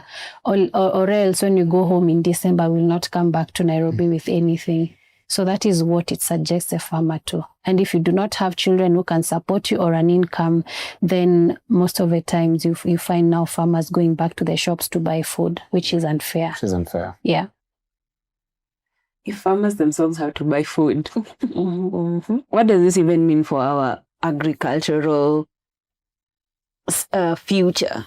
Because I think, one of the things that really throws me off, especially about how complicit the government is I think so many of them either are commercial farmers, like they can actually afford, because of their salaries and their positions in power, they can actually afford to kind of extract. Yes. Yeah, because they have money, or like they have some kind of financial support already. But there's no connection back to the farmer, because then they can benefit off of their distraction. And my question would be then, who is really profiting? Like, who is really profiting? Because I think also the chain has to go further. Like, nani anachukua hii power yote from farmers, and who is then now making the money, and who is also dictating it? Because I know you've mentioned the agrochemical companies and everything, but I would like some kind of structure who is benefiting from the lobbying side, and also from taking power away from farmers. Yeah. And I think this will go to Cynthia too, because I think I want to hear from both of you, because like there's a part of the documentary you did where there was this long list of like people registering their names against certain seeds. That's why I'm very curious to know who's profiting. So I think Cynthia will go first, and then Elizabeth. Okay. There are different types of seed breeders. I think at the top of the food chain are the seed breeders, because for every 1 kg of seed you purchase, they get a certain percentage for 20 years. Let's take an example of maize. Lucy bought a packet of the 6213 variety of maize. It's registered under Kenya Seed Company. So at 550, there's a certain percentage that Kenya Seed gets from every farmer. So you can imagine maize being a staple for Kenya, a Kenya staple food. How many kilograms of maize seed are purchased every year? So you do the math, and it's not just maize. Kenya Seed, I think, also owns a number of seed varieties. Now we go to potato. You'll need 16 bags for 1 acre of the, let's say now, the variety that we featured in our story, the Shangi variety. It's very popular. And one of the things I was told by one of the characters called Njuguna is that the farmers do not decide what they want to plant. It's the brokers who tell them, if you plant another variety, we will not buy. So we'll only buy this particular variety because it has desirable qualities. So 16 bags, each bag going for a minimum between 4,800 for the best quality seed and 5,000. You can imagine how much, even if it was just 5%. And you had this vendor telling us that he had a queue of 20,000 farmers. And there are farmers who are buying as many as 600 bags, 1,000 bags. How much money are they getting? So I was also able to look at the database. We have 175 certified seed merchants. Those are the ones who are controlling the seed trade in the country. 175, which include the conglomerates and also public universities also getting into the business. Wait, universities are in the business of what they say? Yeah, we do have actually. I think I saw 2. I saw Egerton University, and another one, is it Chuka? I think. Universities. Yeah, it's also a seed breeder. Yeah, so they are the seed breeders who are very many, and then there are the seed merchants who are 175. Yeah, so those are the ones who are benefiting. Yeah, because now every year that's a cycle. Everyone has to go buy, and so that they can plant. They can't actually use any other seed varieties. Yes, that's exactly. very scary. It's a subscription model. Yes, exactly. Yeah, exactly. And Elizabeth, from your POV, who's also benefiting from this system? I think this is one of the areas maybe Cynthia can also help us do investigations, but I know most of the political class have a stake in the agricultural sector, either in the fertilizer business, the pesticides business, or the seed business. And that's why when they put such policies in place, they know that it's going to benefit them. And sadly, even right now, we are moving towards a situation where even the Kenya Seed Company is going to be privatized. Can you imagine what that is going to do to like our food sovereignty as a country? How can we call ourselves a sovereign country? How can we say that we are free when we don't have control over the food that we eat? Because if you don't have control over your seed, you literally don't have control over the food that you eat. I remember the last time when there was the war in, was it Ukraine. Russia and Ukraine, and we were being told we cannot get bread, we cannot get all that. Can you imagine what that tells us? It means that with the direction we are taking, we are going to get to a point where we will not have control of our food. So if our neighbors, not even our neighbors, if people from miles away decide to fight and close their borders, then we are not going to be able to produce food because there are not going to be seeds. And we saw the situation where farmers are literally looking for specific seeds because they've already been used to using these breeder seeds. So does it mean that tomorrow when COVID-20 or whatever happens, and then we have already sold all our seeds to especially multinational companies, does it mean that we're going to sit here and not eat? Supply chains, if they interrupted. Exactly. Does it mean that, you see, it means that we are losing something so very fundamental as a country. And it's because we are just allowing policies that we know very well that are not for us and for our people. And I think it also maybe it's not a problem too for the political class, because I don't think for them 75,000 shillings is something. When you tell a small-scale farmer, I need you to use 75,000 Kenya shillings to certify one variety of seed. When you go home, I don't know, I was born in the village. If, for example, it's a bean seed, my mom has 5 of them, not one. So when you say that she needs 75,000 Kenya shillings to go through the certification process, which is already very complex. That is an amount of money that most farmers do not even make by the end of the whole season. Yes, they don't. So I feel like it's because the political class are not really involved in the small business, which is them making sure that they at least have a decent living from farming. For them, it's more of like, how can I make more money when it comes to exports? How can I make more money when I'm selling seeds, when I'm selling pesticides and fertilizers? And that's why we need to be mad as a country. We really need to say that, no, this cannot go on. You are messing with the food. Food is very essential. We cannot even be seated here without food. So why are we letting the country, the government, just mess around with the food that we are eating the way they want? And then right now we are looking at issues of the lifestyle diseases and all that. We are being told it's because of the food that we're eating. Most of the food that we're eating, it's either it's poisoned by the pesticides or it doesn't have any nutritional value to us. So are we going to allow that to continue happening? Where like right now we hear someone is 70 and like, oh, I'm Africa 70 because it's a big deal nowadays. It's like you're 70, we see like it's something that it's not even supposed to happen. So I think this is a conversation that needs to make us mad, because even right now when you go back home, the food that you're going to eat in one way or another, a small scale farmer has been involved for you to be able to have that food on your plate. So when you hear about someone talking about seed sovereignty, it's something that needs to get us mad. Something that needs to get us acting and saying that, no, you cannot control our food. You cannot make our food about profit. Cynthia, I'm going to ask a question that I need help understanding. So, as someone who has never farmed in their life, if I'm going to farm and I decide I want to get into farming, what does this law mean for me? Because I know not all seeds will be listed under the Varieties Act. So I'm keen to know the difference between the seeds that will be affected and those that won't be affected, and just try to understand how this will disrupt the entire seed system and how farmers work. Like, which seeds get to be listed under the Act, which don't, what satisfies us that? I think Elizabeth is the expert. The commercial ones.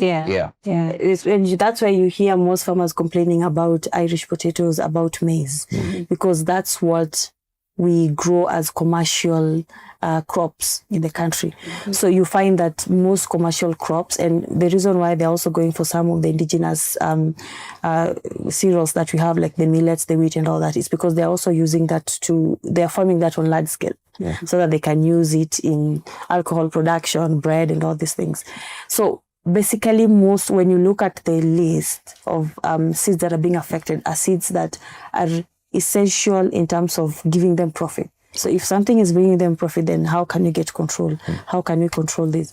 But also the problem with that is, in the process of them doing that, we are losing our indigenous seeds. Because there's no support on the ground when it comes to these indigenous seeds. Right now, farmers are doing so well because when you go around the country, and that's also one thing that people don't know, most farmers right now are saving their own seeds. And not because, it's because of the economic, they're trying to get away from that economic dependency, but also it's because of climate change. It's becoming really, really hard for them to be able to tell when and how to farm, and also to be able to tell which seeds to use, because the ones that they're using right now are not doing well. You'll be told that it's supposed to do well. It rains, it's not doing well. It doesn't rain, it doesn't do well. So most of them have now, and it's a sad reality, but it's a good thing, because even our farmers are learning from experience. What was sold to them as a one-size-fits-all, they've realized that, okay, this is not working. We need to do different. And that's why you go right now. And Cynthia even had so many farmers in the documentary who are saving their own seeds. So it's basically profit, and looking at how do we make more profit from these crops that are considered commercial crops. And it's really sad, because I don't think food is something that we are supposed to joke with like that, and just leave that control in a few individuals. And I know that the government is going to appeal, and they've already started the process of appealing. But I think this judgment sends a message, and not only to the government, but also to people in general. Like, I know at times we struggle with the courts not doing us favors in terms of being with the people, but we see in this situation where the court really said, no, this is unconstitutional. So I think that also just tells us that the noise that we make and the news that we say that no, it works at times. And even right now, when someone hears about the win in 2025, they will look at it from, it just happened. No, this has been like advocacy happening for the past 2 decades. Farmers have been making a lot of noise. CSOs have been making a lot of noise. The government was not listening. But over time, after so many mentions, after so many hearings, we are here. So I think this is just to communicate to us that at times we need to also just speak up and not just be silent and say that they've put this policy in place, they're doing this. No, and it's just not in the food space. I think like this is something that sends a message out to just say that we need to speak up and we need to say no. And if we come together and say no, then we will definitely win at the end. Yeah. I think one of the things that also matters, I think, in this particular conversation is protection. Because we've seen, like, on the other end of things, we have a whole parliamentary system that does not care, and it keeps going even to the cabinet secretaries and people who have so much power. So I would ask Cynthia this, if in your investigation you were able to figure out if the seed banks that the farmers are setting up have some kind of protections in place. And also to you, Elizabeth, as someone who has really like been in this fight, what kind of protections are farmers putting up for themselves, and what kind of protections do they need to have in the future so that we don't return to a place like this? Cynthia, go first. I would like to mention something that I did not include in the story, simply because I wasn't really able to follow it up. I really wanted to, but at the onset of the story, like while I was establishing who to interview, who to speak to, I spoke to farmers from as far as Nyanza, and there's one who told me they actually do have a seed bank. They work with a different CSO, not CBO, a community-based organization. And this person told me that every planting season, every new year, there's a certain lawmaker who goes to their seed bank to buy bags of the yellow maize. Yellow maize, there's an indigenous variety of yellow maize. So I really, really wanted to capture this lawmaker in that process. And I hope I'll be able to get that. It's somewhere in Nyanza. I do not want to say where. Yes. So it doesn't nuke my investigation. But then again, it made me wonder. So this is a lawmaker. He probably knows, or maybe he doesn't know, I don't know, that they passed a law that criminalizes the sharing and selling of indigenous seed varieties. Already he is breaking a law. But on the other hand, he's taking advantage. Where is he taking these yellow maize varieties? So unfortunately, that is one thing I wasn't able to, and I didn't even get the opportunity to capture. But hopefully, because I also realized that this seed issue is one huge rabbit hole. Like I feel like I just scratched the surface. There's still a lot to uncover. So if I get another opportunity, probably we'll be able to answer that question. But also, in that national crop variety list, because I was able to go through most varieties, you'd find even vegetables that we knew to grow wild that have already been patented. By who? Like, who is patenting? Is this regular people or like people who work in universities? Exactly. People who work in universities and even universities themselves. So there's also that controversy where I spoke to farmers who are saying this particular variety that is currently being sold as a certified variety, actually it belonged to us. We've known it for 50 years. We've known it for 40 years. So those are some of the dynamics that are currently, facing the seed industry. Yeah. So as part of the litigation, one of our key asks and why we wanted that amended is because the government was saying that indigenous seeds are mentioned with the act. But mentioning it and defining what it is without protecting it and having specific clauses to protect it is basically erasing what indigenous seeds are. So that is one of the reasons why we were saying, no, we need the government to have specific clauses to say that this is how indigenous seeds are we are going to protect them. And currently, I'll go back to what I was saying, people power. That's what's working for communities right now on the ground. They come together, they work on their seed bank and they protect it. And at the county level, there's also been a lot of support from the county governments when it comes to the community seed banks. And we are seeing a very good example, like the seed bank that you covered in Nakuru, where Francis seed saying. Yeah, exactly. You find that the county government of was in one way or another, the Minister of Agriculture supporting them. So it's like, yeah, we are going to protect you, let you do what, but that's also the thing.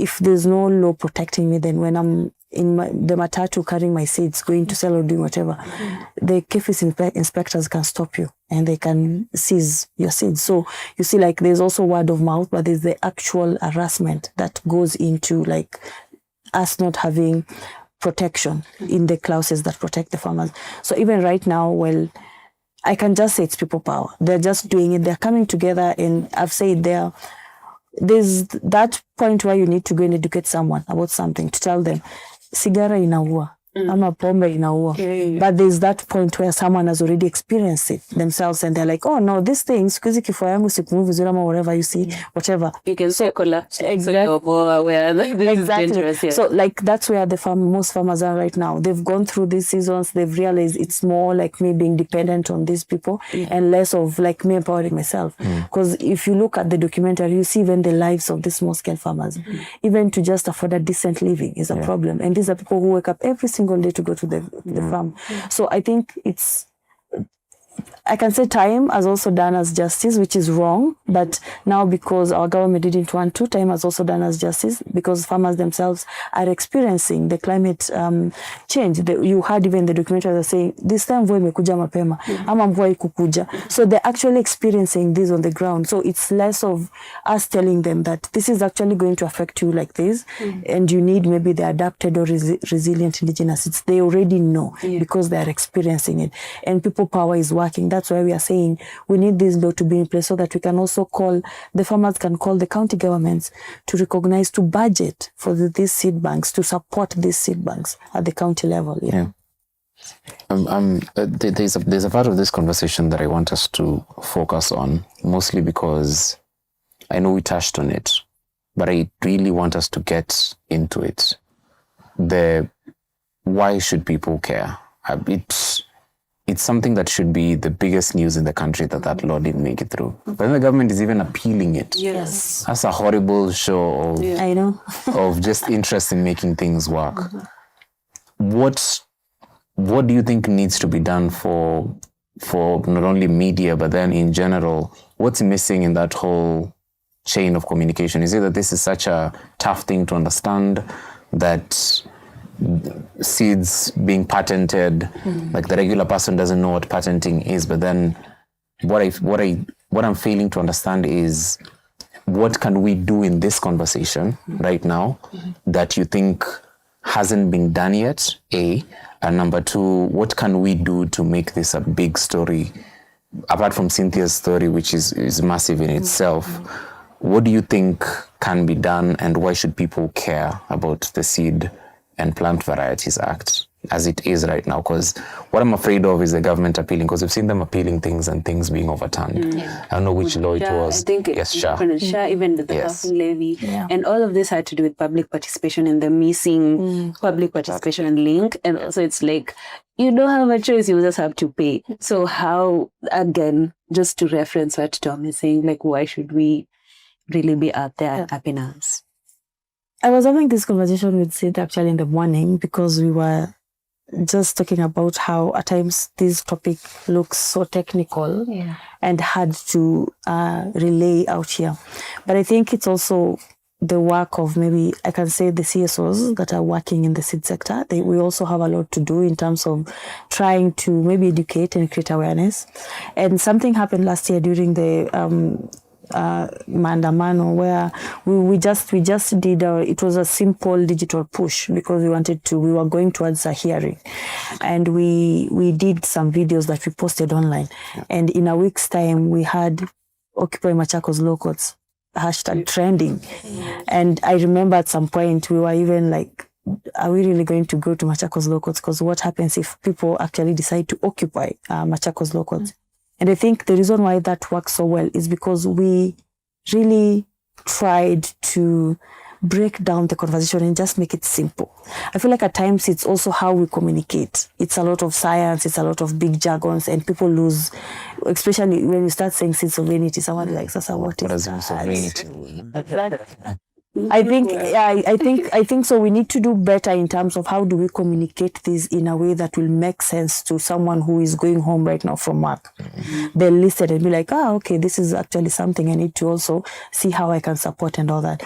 So I think for me, I can say, given that I've worked in this space for some time, I can say is telling this story more and more, the way Cynthia has done, just to talk to farmers, capture these and share, but also maybe for people like me who are in the advocacy space, is how do we communicate it to make sense? How do we relate it to the everyday life?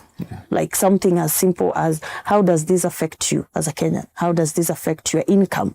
Wakisha kata taxes zao yenye mbaki nayo, hii pesa itakuwa affected. Can we do that? Can we do that? Can we do exactly that? I think we can. Yes. Can we do that in this conversation? That's the thing. I try to make people understand that. It's like the price of your food is affected when a farmer cannot be able to have access to seeds to produce.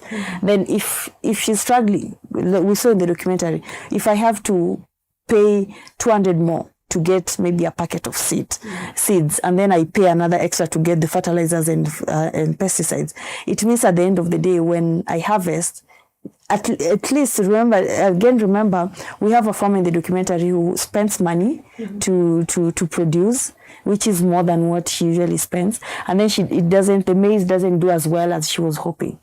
So that means that when she goes to the market, minus the brokers, she will try to maybe sell it at a higher price with the extra 200 that she had to pay so that she can get back her 200. And what that means is by the time the broker buys the maize from Rift Valley and it comes to Nairobi, you will have to pay more. So in Amanisha, it affects the food that you eat every single day. And that's why nowadays you go to the supermarket and you have 1,000 bob and you look at your cart and you're like, did I just spend 1,000 bob? 1,000 bob. So it's as simple as that. It's as simple as our food prices are going to be high, and apart from that, we're also going to get to a point where access to nutritious food is going to be a problem. Because access to nutritious food is going to be a problem because we are losing our indigenous seeds. And these indigenous seeds, they have quality when it comes to the nutritional value. So when we lose that, it means kesho ukienda hosi unaambiwa you have this, you have that. And it's because of how we are producing food. Just a month ago, I had a conversation with a farmer who was also using a lot of pesticides in their farm to produce food. Right now, he can't see. We're actually doing his story that's supposed to come out next year in January. He can't see, he can't provide for his kids. So you can imagine. It's something that is affecting us every single day. I think all of us right now have a friend who has cancer or knows someone who has cancer. Sorry to interject, Elizabeth. Speaking of pesticides, what's the link between the new seeds, the breeded seeds, and pesticides? And that's the thing. That's why we keep saying that indigenous seeds are acclimatized to local conditions. So they're stronger, apart from what people think that they're usually inferior. So you can have your maize and you can plant it and you don't have to use excess fertilizer, synthetic fertilizer, or pesticides. Some of them naturally keep pests away. But you find that when you use breeded seeds, they automatically come linked to specific pesticides. And it's also part of the profit game that they're playing. So they sell you a seed that you can only use a certain fertilizer. And a certain, exactly. A certain output. And they tell you that when you go to the agrovet, they tell you that. I don't know if you got to experience that. They tell you that ukichukua hii seed, hii inaenda na hii na hii. So it's like, that's what they tell you. So the farmer is expected to take the seeds and then the fertilizer. And then remember, these pesticides, they're not only polluting your food, the food that you're eating. They are also polluting your environment, the water that you're drinking, the air that you're breathing. They are killing the pollinators. So it means that as we continue like this, we are going to get to a point where it's going to be really hard for us to produce food as a country because our soils will be dead. Our water are polluted. There are no pollinators because we know most of the crops that we grow also depend on pollinators like bee and butterflies and all that. There are also no pollinators. So we are moving towards a system where food is going to continuously get more expensive because we are killing the environment that is supposed to literally help produce that food. But at the same time, we're also poisoning our bodies by these toxic pesticides. It's a classic case of, sorry, Cynthia. Yeah, if I may add something that I learned, because I did this story under the Bertha Challenge 2025, and the challenge, it is a global fellowship. We are about 14 journalists from around the world, each of us tackling a challenge in our country, and the challenge was how do corporate interests and political interests affect smallholder farming in the face of climate change. And in as part of the fellowship, there's something called Amplify, where we are supposed to now take back our work to the community. And one of the things that stood out in all of our projects is the need to listen to the farmers as well. Kina Esther, they can do their lobbying on one level, let's say when it comes to the law and the science part of it.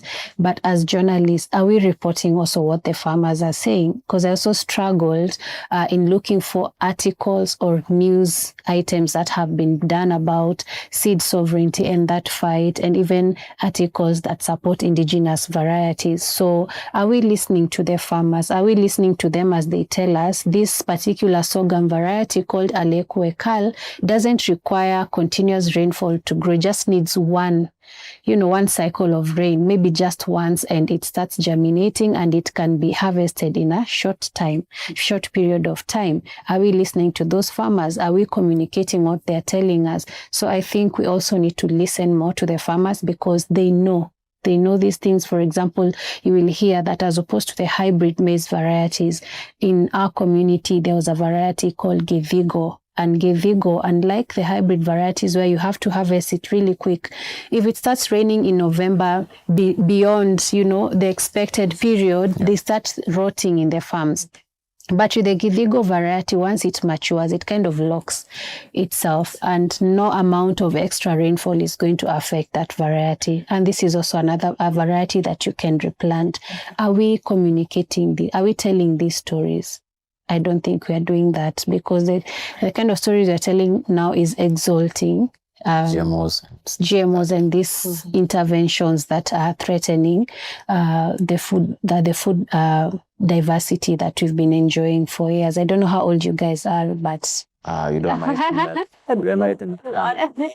To add to what Cynthia just said, I studied Bachelor of Science in Agriculture in KU.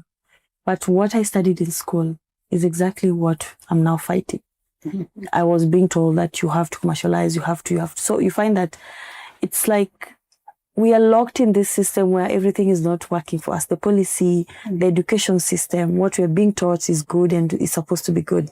So we are ending up with researchers and scientists who also are exactly that. You see, it's GMO, it's the good thing. So I think it's kind of web of so many things that are set to make us fail and continue to have our food controlled by corporations.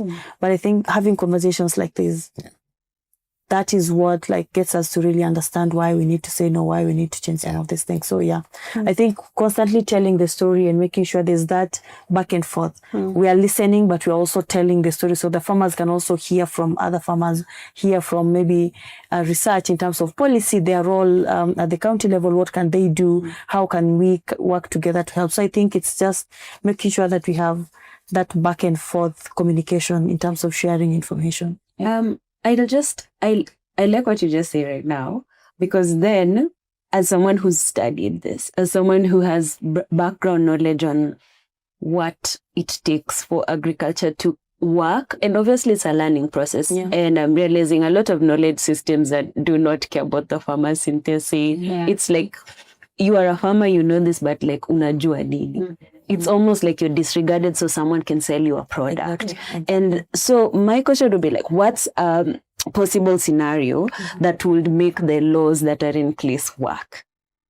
Or like how, not just to counter them, but like from someone who has agricultural knowledge, like from the point of a farmer, from the point of someone who's studied in the formal system, like you would say, how do you make the laws that are in place work, or how do you restructure the laws so that they work? Ama sisi ni mahita to just because it depends like the system that's in place. Yeah. I think the first basic one is making our policies or our laws with the farmers present. And that's the best thing that the Constitution also asked for, public participation, as basic as that. If we are saying that we are making these policies for them, to support them, to help them, to do all that, are they in the room? Are they represented? Are we really going to the villages to listen to what they're saying? Something as basic as that. So I think that is one of the places where we need to start from, just being able to listen and make these laws with the farmers, not against them. And also, your point also brings me to this conversation that I was having earlier, that regulation is necessary. Because regulation also helps to look at the issue of food security, food safety, and also quality. But bad regulation is harmful. And in our case, as a country, we are having bad regulations. And we continuously see this in the different agricultural bills that we have. And someone also asked, why now? This thing was passed in 20 whatever. Why were you guys just complaining now? But it's because you remember in 2017 when President Uhuru, I think, was trying to get another term, they came up with the Big Four agenda. And the Big Four agenda, one of their key goals was food security. And when you look at what they listed as what they wanted to do under that was to increase production of food, to reduce imports, to support small-scale farmers with inputs and all that, and also to look at the issue of malnutrition. And when they said that, they were looking at it from a commercialized point of view. And as a result, 3 years, 4 years later, we were now seeing where government was giving subsidies to now the breeder seeds, the fertilizers and all that. That's what government was giving subsidies to, and even giving farmers and all that. And as a result of that, we got into looking at the different laws. And then we came across the Seed and Plants Variety Act. We came across the Livestock Bill, which was saying a smallholder farmer cannot be able to keep bees if they are not registered. The Irish one was if you are a trader and exporter, you're not supposed to do that if you're not registered, or you pay a fine of 5 million, and it gets worse. So I think during that time the government was so focused on looking at food from a development angle, but not also from a community well-being angle. So we were just looking at the quantity of the food. We want to have more, but is it safe? Is it quality food and all that? So I think that's where we lost it, because we're looking at just having more, because at that time we were dealing with a lot of issues of droughts. But I think what we can do right now as a country is basically just to listen to farmers. Let's make sure that when we are making policies, we are involving them. They have better judgment, because they're the ones who have been doing I cannot even speak for the farmers, because these are people who have been on the ground doing all this work. All this knowledge has been passed to them. So can we do something as basic as making sure that we have we are involving them in the conversations? And also us, as I think as Kenyans, we can also just, it's our right to participate into these processes. So can we also just take advantage of that and participate in that? And also at the county level, let's just start holding them accountable. We need extension officers. We need infrastructure when it comes to places where our farmers can save their food, can do all these things. So can we also start calling for that? If they're saying our budget is for agriculture is this X amount, where does that X amount go to? So I think we also need to have that role to really question some of these things at the county level, because agriculture is also a devolved function. So can we be able to question that at the county level and just get them to be able to invest into something what's benefiting farmers and us rather than what's benefiting corporations. The corporations. That's a really fair point. Even the county themselves can actually have laws in place to protect the farmers in their area. Yeah, exactly. That's really good. Yeah. I'm afraid we get into the home stretch. We need to wrap this up. It's over an hour now. But so I'll start with the part where we tell you what you should participate in and ask you to listen to Serikali, because Serikali wants to hear your opinion. They actually do, Justine. Seriously, they want to hear your opinion. Apparently, yeah. 2 bills on your plate in this episode. First of all, the tax policy proposal. That's the first step into one of the initial stages of creating the finance bill that then ends up being there at the end of April the next year. This is where the government reaches out to you and tells you to tell them what you want them to do with taxation. So do you want your milk taxed more? Do you feel like it's a bit too cheap for you? It's too affordable? The milk is going bad? Or do you need them to lower that tax because the milk is becoming expensive? What we saw last year was in the initial stages of the Finance Bill 2020, was it 4, the problematic one, the motor vehicle tax? Do you remember that? That came after these consultations, and who knows, maybe that came from a manufacturer somewhere, or someone said that they have it too cheaply, their cars, and they need to have the money. They have the money to spend, so they need the car more expensive to maintain. Talipa. Yeah, manze, talipa usijali inua bei. So if you want the price of anything, if you are an industry player, if you're a regular Kenyan, you can send your opinions to the submissions at treasury.go.ke by December 31st. Your proposal, they say, will inform the formulation of tax measures for consideration in the Finance Bill 2026 to support ongoing efforts to strengthen revenue mobilization and promote equitable and sustainable economic growth. As I say, this is the first step into creating the finance bill. Before the finance bill lands on your table as a final draft that the president signs into law, you should submit your opinions, because this will affect how much money you go home with at the end of the day. There's conversations about pay being increased or more VAT or pay going down, but definitely the government is on a revenue mobilization run, which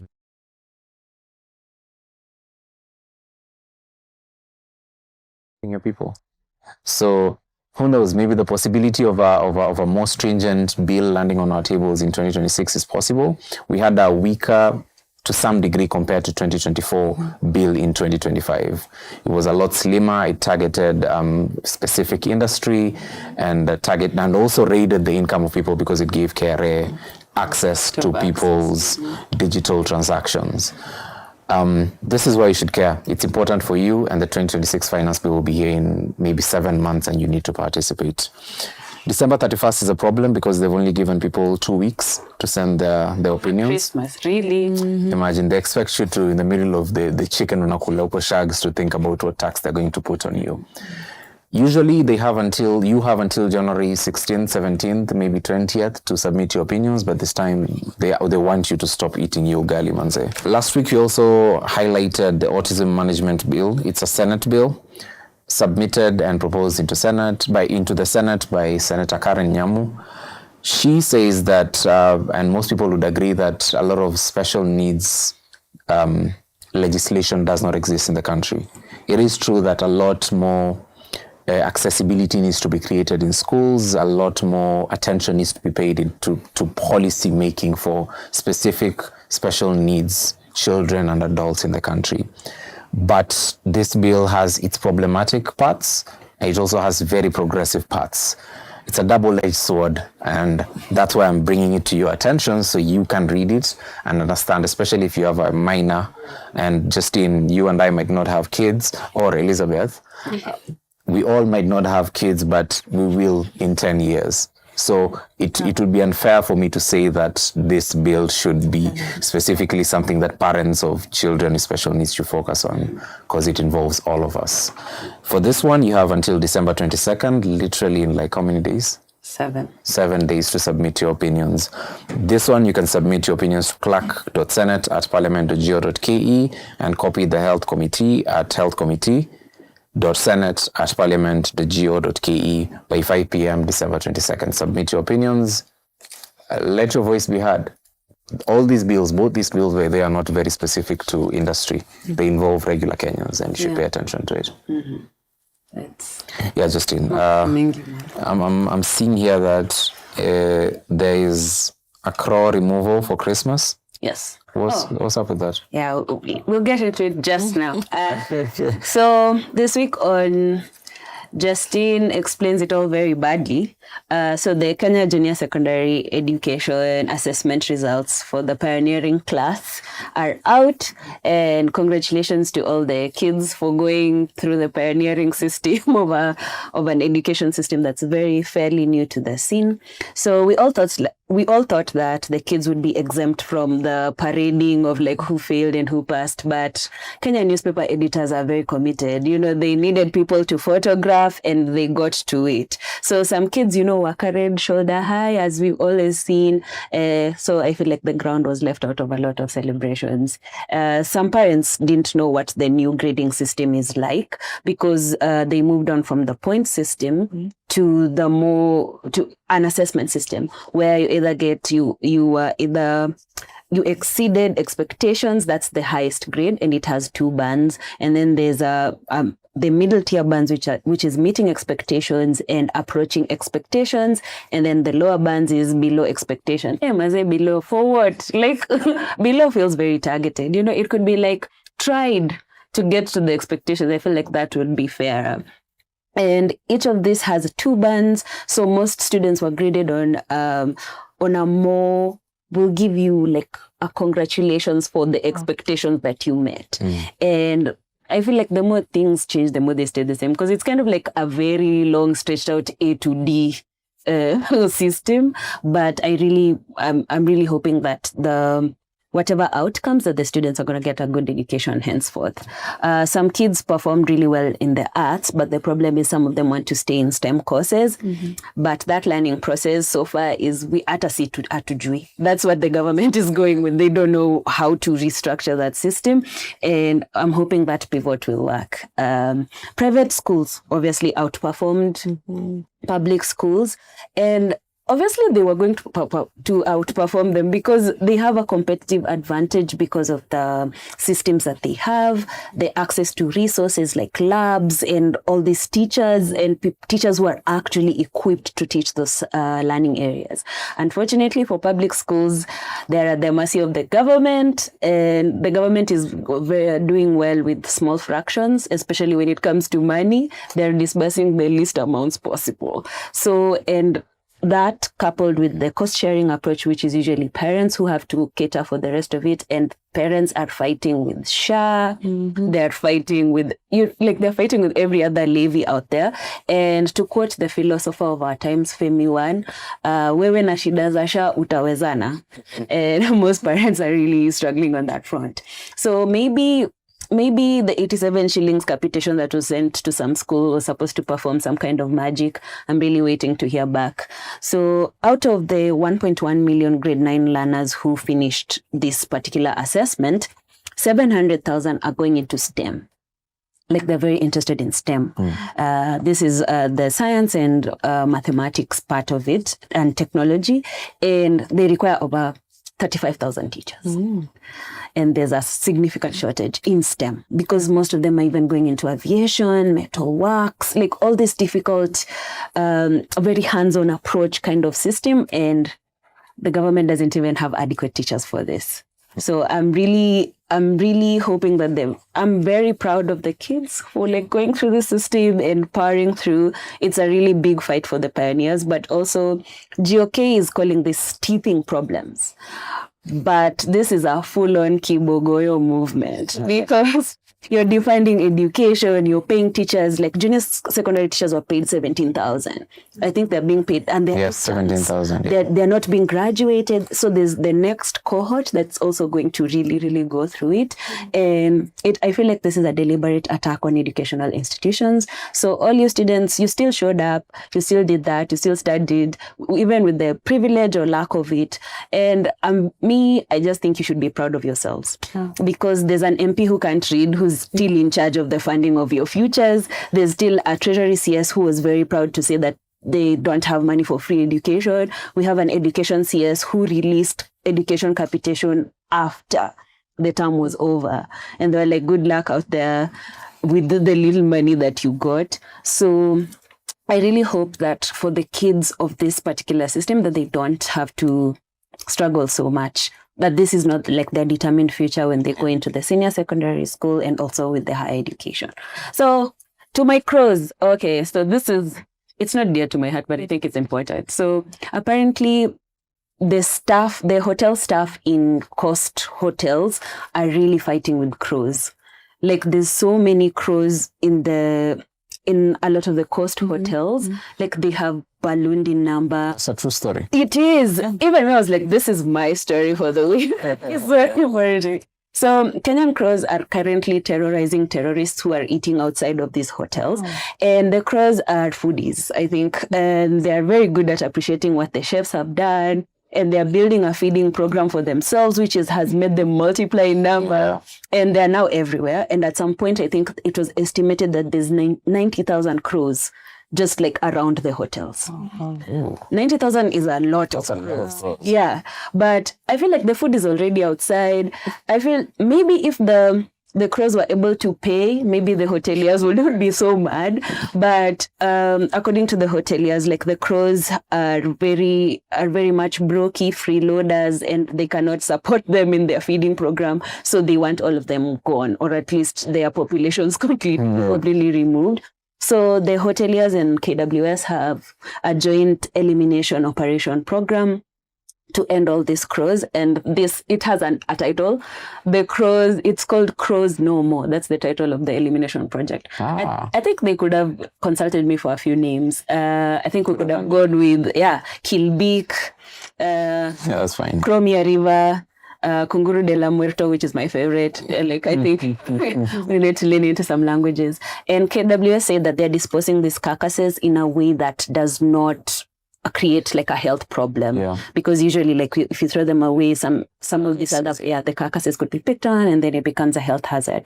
Another reason the crows are being eliminated is because they are colonizers of the bird kingdom. Apparently, they are very good at replacing native species, then spreading pathogens and becoming a public nuisance. So even if you add crow guilt, they don't care. They are not they don't possess it. So in case you're curious about how much this operation costs, it costs about 10 million.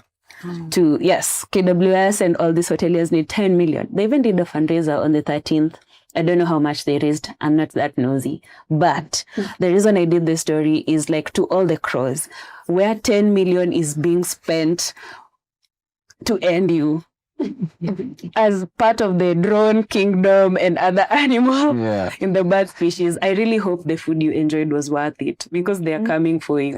And if in case you guys come back to attack us, remember who told your story. It was because they're smart. They can do a whole revolution. Exactly. Crows can even talk. Yeah. They're kind of scary like that. So we have done your story, so you get to protect me when the evolution comes. I don't know, Justin. I didn't know the crows are having their industrial revolution. Like they are multiplying in the numbers. But interesting, Justin. Thank you for that. We had a comment in the middle of the show. Jonathan Spence says, diversify in what you grow, and he recommends we look up Richard Parkins. And then he adds that feed friends and family first. Anything else is a bonus. And I think that's the philosophy that a lot of people live by. In very, very few words. Very, very few words, by the way. Because we've overrun so much. I'll let both of you have the final word on this one. For Elizabeth, I particularly want to ask you, is there anything, because we journalists tend to pick an angle and we have specific questions and a line of questioning that we want. Is there anything that you feel was very important that might have slipped under the radar? Maybe just to mention about the appeal. Yeah. So the AG has gone ahead to request the judge to put aside the judgment as we continue with the process of appeal. So what they're saying is they need the judgment to be set aside even right now. Like they don't want it to be in place. They want it to be set aside as we continue with the process of appeal. And that just shows you how much the government is focused on making this good.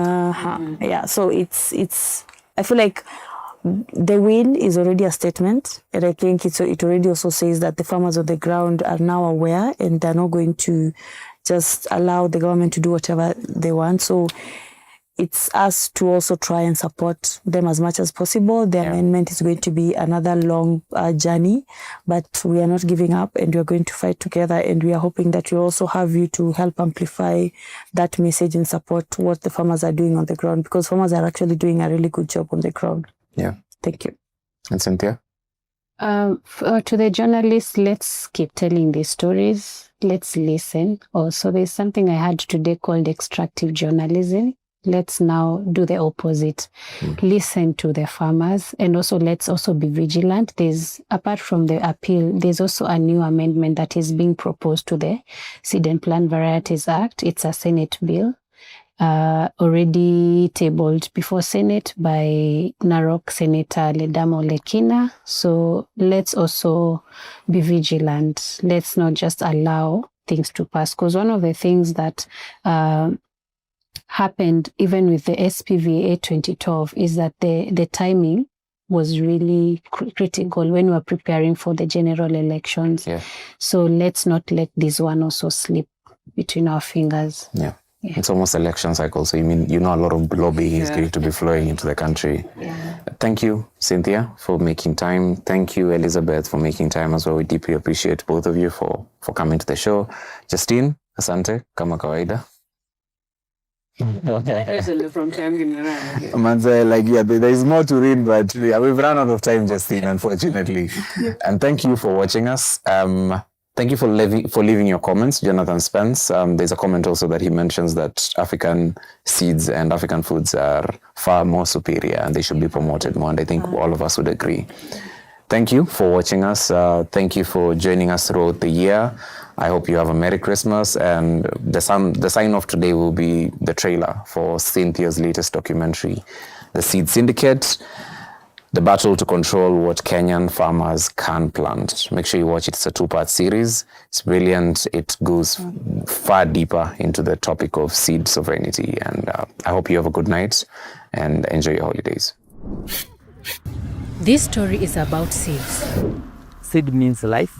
Seed means livelihood. Seed means our culture. Naweka mbili. Kuwekea watu sheria wakati wananunua mbegu si vizuri.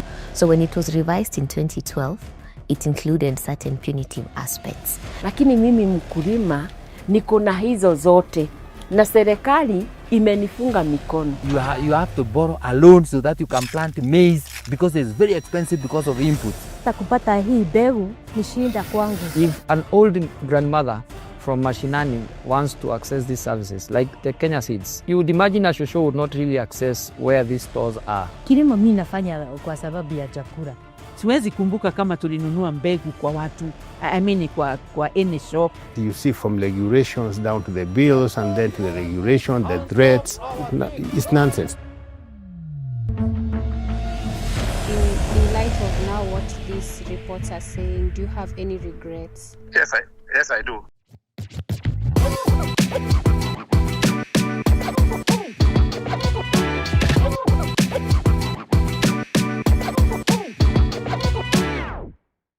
Do you care about truth, justice, and stories that really impact our lives?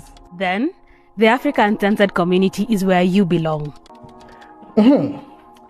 What do you get when you join? Well, early access to powerful investigations and a chance to contribute by making your voice heard and the stories that matter. A space to connect with people who care about accountability just like you. Opportunities to share your thoughts, give feedback, and even tip us on stories that need to be told. Plus, events, trainings, screenings, all those things to keep you learning and engaged. This isn't just about community, it's about telling the stories that shape Africa. So, guys, join the Africa Uncensored community now and let's uncover the truth together.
It is more than what can meet the eye.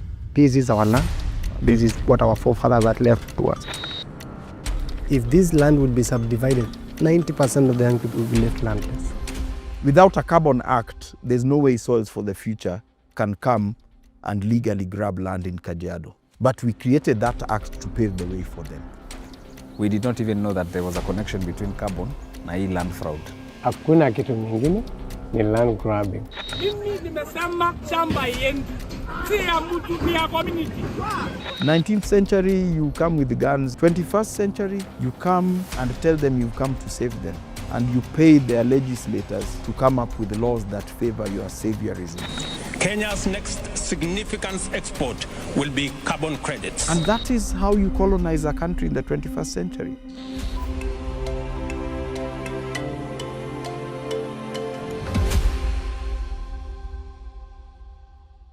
What happens when a community's desire to own their land meets corruption and global climate finance?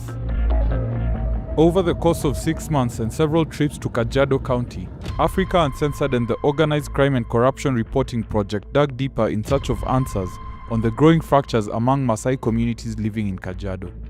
Analyzing hundreds of documents, conducting interviews with key figures, and utilizing satellite imagery and other OSINT techniques.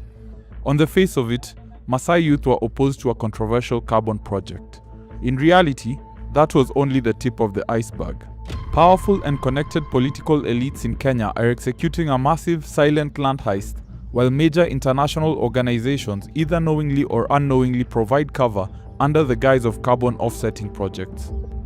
Kwa majina naitwa James Sumaili Sangaire, mkaaji wa Oldonyuke Group Ranch.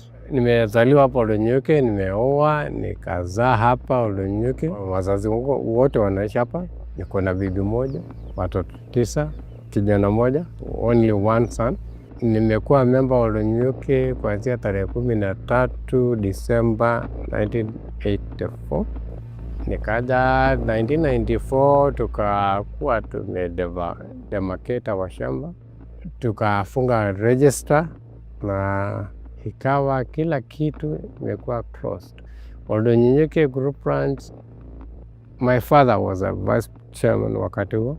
Hakuwa na hitilafu yeyote. Tuliposema to divide mashamba, no any conflict. Concept tumetoa green card tukatoa, ndio ikuwa na individual benefits. Juzi tu tukaja kupata some grounds ambayo haistahili kiwepo.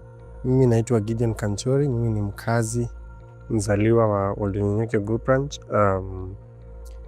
Nimelelewa huku, nikasoma huku. So I've gotten to have well understanding about this place and the people in this place.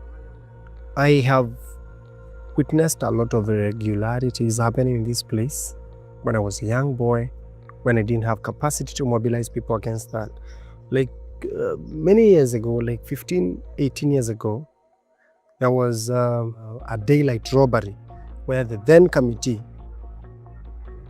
which was being led by former chairman Sakaya and his committee, came to this place and told people to pay for their title deeds because they were ready for dispatch and stuff. At that moment, people did a lot of selling. You would sell your sheep, you would sell your goat, you sell your livestock generally, so that you would acquire your title deed. And you can imagine, even widows were conned and kids without fathers were conned. There were not title deeds that were issued. There was no any refunding done. Things got out of hand, I think, in 2023, when we have been having sit-downs thinking of how we can salvage this land from land grabbing. So there was information that the current committee are misusing that mandate that they were given by the people to subdivide this land to them. Being a young person from this community, having in mind that the register was closed in 1994, so people of my age cannot be group ranch members, beneficiaries, if the subdivision would go through. That automatically raised a lot of question that, wait, but we are many than those who have land, so where are we going to stay in? While we were having those thoughts in mind and consolidating them, bringing them together to make a larger sense, things got out of hand when the carbon credit thing was introduced to us. Several people were injured after chaos erupted in Kajiado Magadi area. Pastoralist communities in Kenya, such as the Maasai, have long lived on vast, communally owned lands, moving with their livestock based on the seasons. Some have organized themselves into group ranches, with a register of members and a local management committee. In Oldonyonyokie Group Ranch, home to more than 1,000 Maasai households, a generational divide has been brewing. Over the past few years, carbon credit projects have taken root in the larger Kajiado area.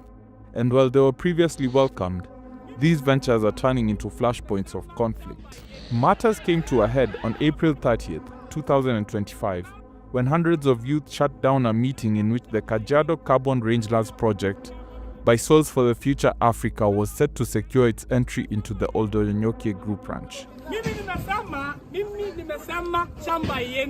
We are here today for a meeting that was supposed to be a meeting between a company that wants them to sign their land over to them for the next 40 years to lease their land for carbon credits. But instead, the young men here, I'm told it's mostly the Gen Zs, have come out in large numbers to protest this. And in fact, they have told their parents, if they sign, then there will be trouble. KRCP had already signed deals with other neighboring group ranches. On the face of it, the Maasai youth had simply rejected the entry of a controversial carbon project. However, as our investigation found, their actions had also exposed unprecedented land fraud perpetuated by powerful figures. Don't point the finger to the WhatsApp. Mimi nilikuwa moja wao. Nilikuwa kwa ile kampuni ya kugawa mashamba. Tukaenda mzee mmoja kaongea, and a very prominent person. Sema kujeni dhati kama mmejipanga. Noa visu, lete rungu, kwa maana kuna vita. Mimi kwa sababu I'm divided. Mimi ni divided. Watoto wangu wengine wako pande hii, mimi niko pande hii. So, mimi sikuwa nataka vita. Nataka tupigane diplomasia. Sio violent. Gideon is among Gen Z Maasai youth who mobilized to shut down the signing ceremony. We asked questions which were assumed to be disrespect. In 2025, we again heard about Soils for Future Africa in our place. They came, convened a meeting in Naserian, and then they said we are going to sign this agreement, whether these young people want it or not. They came, told the older people that these young people are being misled, they are being used by people who are working. They made a vow that they are going to sign an agreement, whether we want it or not. So while they did that, they were told to collect signatures of those who would want to sign the agreement, 600, so that they would meet the 70% expected quota.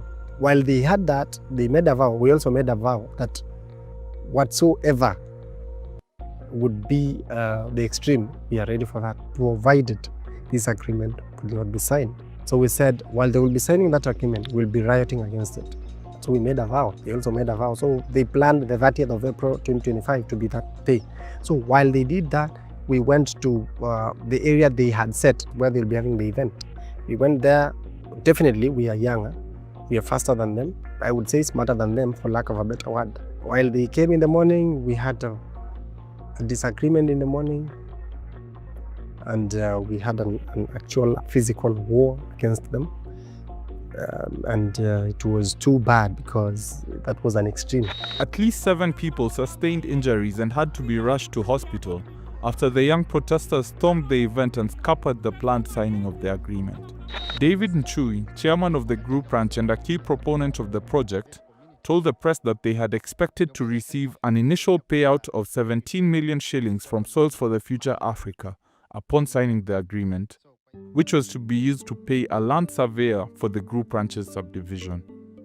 This would allow members to receive long sought-after individual title deeds and transition from communal ownership to individually owned land. Members of the group ranch weren't just sold on the carbon project. They were promised title deeds that would allow them to own the land and transact with it if they so wished. One key point here is that they would finally be able to sell the land, which many of them wanted to do given their economic situation. Katika Ulenyike Group Ranch, tuko na watu wengi sana, maskini, hawana chochote ile. Angalau ili ya kujilipia ile title yake. Na juu tumepata hawa wasaidizi wa carbon credit, wakuja watusaidie. Kuna pesa wametenga kwa sababu ya motivate communities. Ndio by the time wafike stage ya kuuza credit, at least watu wameona maana ya hii mradi.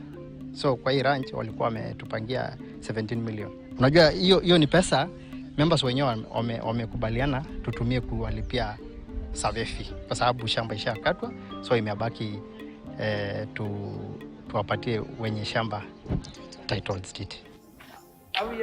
This was the deal according to Chairman Chui. The 17 million shillings promised by Soils for the Future Africa would have paid a land surveyor, Geoflex Consultants, owned by former Kajiado County Chief Surveyor Charles Angira for the group ranches subdivision. This would have enabled registered members to get title deeds and the associated benefits of owning their own land. They would be free to sell parts of it if they wanted to. In exchange, Soils for the Future would undertake soil carbon removal in the area. This involves managing grazing patterns to preserve vegetation, thereby generating carbon credits for sale. The benefits would be shared with the community. Soils for the Future was a key partner of the Northern Kenya Rangelands Carbon Project, which, according to the carbon database Offsets DB, sold credits worth tens of millions of dollars to companies including Netflix and Meta. A win-win, you might think, but you would be wrong.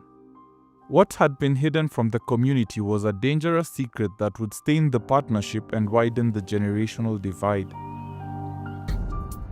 Africa Uncensored and OCCRP conducted an analysis of over 100 documents and interviewed key players including members of 4 different group ranches in Kajiado. One of the documents is a contract signed between the Oldonyokie Group Ranch and the surveyor, Geoflex Consultants, explicitly stating that each member shall get an equal and appropriate share of the land in accordance with the scheme plan or scheme plans to be prepared by the surveyor. Another is an area list prepared by the surveyor and stamped by the Kajiado Lands Registry, which ultimately determines the beneficiaries of land allotments in the subdivision process. Its analysis would reveal a highly skewed process, as well as numerous connected players who stood to benefit even as many of the community's youth miss out entirely. Before the carbon project's entry, rumors of the leaked area list had sparked an uproar within the Oldonyokie community as it appeared to show that numerous non-members were set to benefit from the subdivision. The shadowy figures behind the companies and non-members remained unknown until now. Our dive into the ownership of these companies revealed connections to several prominent figures.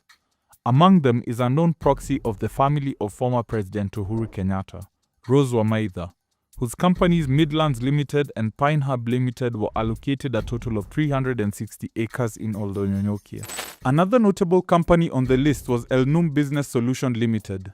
It is owned by Mr. Rotich Wilson Kipngeno and Miss Emily Chepkirui Kiprotich. One of the directors of Elnum Business Solutions, Emily Chepkirui Kiprotich, also co-owns a business, Edmina Agencies, with Edna Chelangat Lenku, the wife of Kajiado Governor Joseph Ole Lenku. The wife of Group Ranch Chairman Daniel Nchui, Naomi Gotiek, and another official, Gotiek Ole Meshololo, were the single largest individual land beneficiaries, with the chairman's wife allocated a total of 780 acres. Ole Meshololo was allocated 363 acres. Moses Maesia is a member of Oldonyoke Group Ranch who has been central in organizing against both the land subdivision and the carbon project. You ask me, walitafuta njia yenye it will be easy for them to steal the land, ensure that survey fees are paid, and ensure that people do not know. Na carbon hapo ndio ingeleta hiyo sasa. Because if you come into carbon, carbon credits they were promising to pay us 17 million if you're giving us $2 per hectare. Inaka, the best thing to do was, wacha tulete hii carbon, tuambie watu amna pesa ya kulipa shamba, carbon itawalipia shamba. So it's like they now wanted, kwa sababu si walishindwa kuuza ile ardhi, wakakuja kwa mkutano. Hiyo mkutano nakwambia ya Naserian. We had a meeting in Naserian. Ni kama walikam waka sneak in hiyo agenda. Responding to queries from Africa Uncensored, Soils for the Future sought to distance itself from the land governance issues in Oldonyoke. While admitting that its officials had taken part in community meetings where the use of funds from the project to pay for land subdivision was discussed, the organization said it was up to the community to decide on their priorities and then decide on how to use their funds. The issues that we observed pertaining land politics are the ones that prevented us from starting the project in Oldonyoke, Soils for the Future said. It is this very reason why we asked them to come to an agreement with themselves before entering into an agreement with Soils for the Future Africa. The surveyor, Geoflex Consultants owned by Charles Ameso Angira, was also set to receive several parcels of land. The company is privately owned by Angira, who until 2015 served as Kajiado's county surveyor. Some allotments were registered under both Geoflex and the Group Ranch, while others were solely under Geoflex. It raises the question that if the funds from the carbon project were meant to pay Geoflex, then why was the company allocated massive amounts of land? Concerns were also raised on questionable allotments for public amenities. Why do you think wanapea hizo points land mingi? Ni ndio ichukuliwe? It is only land grabbing. Only hakuna kitu mingine, ni land grabbing. In response to queries from Africa Uncensored on the subdivision process, Geoflex Consultants owner Charles Ameso Angira said he was unable to respond since the issues raised are before a court in Kajiado.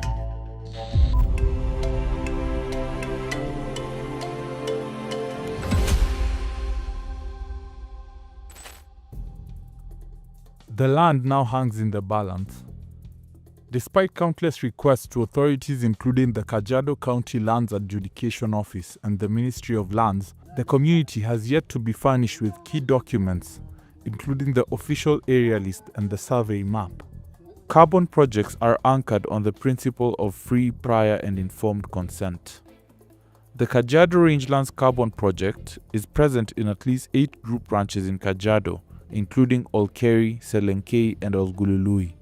Some of these ranches had already undertaken the subdivision process, enabling residents to receive their title deeds.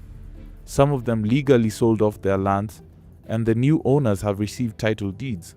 However, the new individual owners were not informed or consulted about the carbon project, violating the principle of free, prior and informed consent. Soils for the Future Africa only engaged group ranch officials. This year, a residents' association made up of a number of individual landowners from the Selenkei area sued organizations including the Kajiado County government for infractions including illegal carbon trading, destruction of property, and denial of access to their land.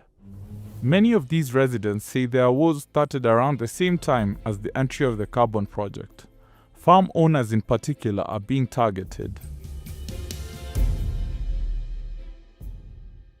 In September 2025, rangers from Big Life, a conservation NGO that had partnered with the county, as well as the Kenya Wildlife Service and officials of Kajiado County, were charged with destruction of property worth 10 million shillings on one farm. We verified several reports of similar destructive attacks by county and Big Life officials in the Selenkei area. Siku ilikuwa mwendo wa saa 9. Saa 9:30 hivyo. Kielekea saa 10 hivi. Sisi wote tuko kwa shamba. Kila mtu alikuwa kwa shamba sababu hiyo masaa ya jioni. Ikifika saa 9:30 tukasikia gari huko kwa gate. Wakaniambia kuna gari huko kwa gate. Kuna mmoja wao aliona gari huko kwa gate. Ndio sile gari huko kwa gate. Kitambo kusuka hivi, tukaona gate shapu. Kidogo kuja hivi. Wengine wanapitia pande hivi, watatu wengine wakasunguka pande hivi. Akatuambia laleni chini. Kaeni chini kila mtu mahali moja. Wakatukusanya mahali moja, tukakaa mahali moja chini. Tukanyang'anya masimu. Walipo tunyang'anya chini tukaambiwa mnaweza kaa chini mpaka tumalize venye imetuleta huku. Na kama uko na mambo mingi unasema hapa. Hapa ni dakika tunaweza kuweka risasi. Kwa hivyo kama unataka kaa na amani kaa mpaka tumalize venye tunataka. Nilipoona wamebomoa gate, wakaanza ile kibango, kuna ile nini ya kuonyesha kuna stima hapo, wakagonga na hiyo nini ya gari yao. Walipomaliza kubomoa nyumba, wakaenda kwa ile battery, kagonga ile solar yote mpaka chini. Wakaharibu kila kitu, wakaingia mpaka kwa ile pipe, kwanza wakata na exhaust. Zile pipe ambayo tuna supply maji kwa shamba. Kila kitu hapa, kuna kitu wameacha. Mahali kile imeachwa hata tanki moja pale imepasuliwa moja, ikabaki 2.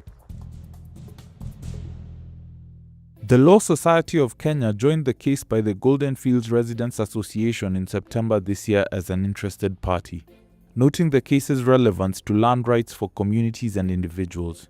The lawyers' body highlighted a controversial directive from President William Ruto in 2023, which suspended issuance of environmental and social impact assessment licenses in key conservation areas, including Kajiado, and halted the subdivision of lands in these areas until conservation policy is done.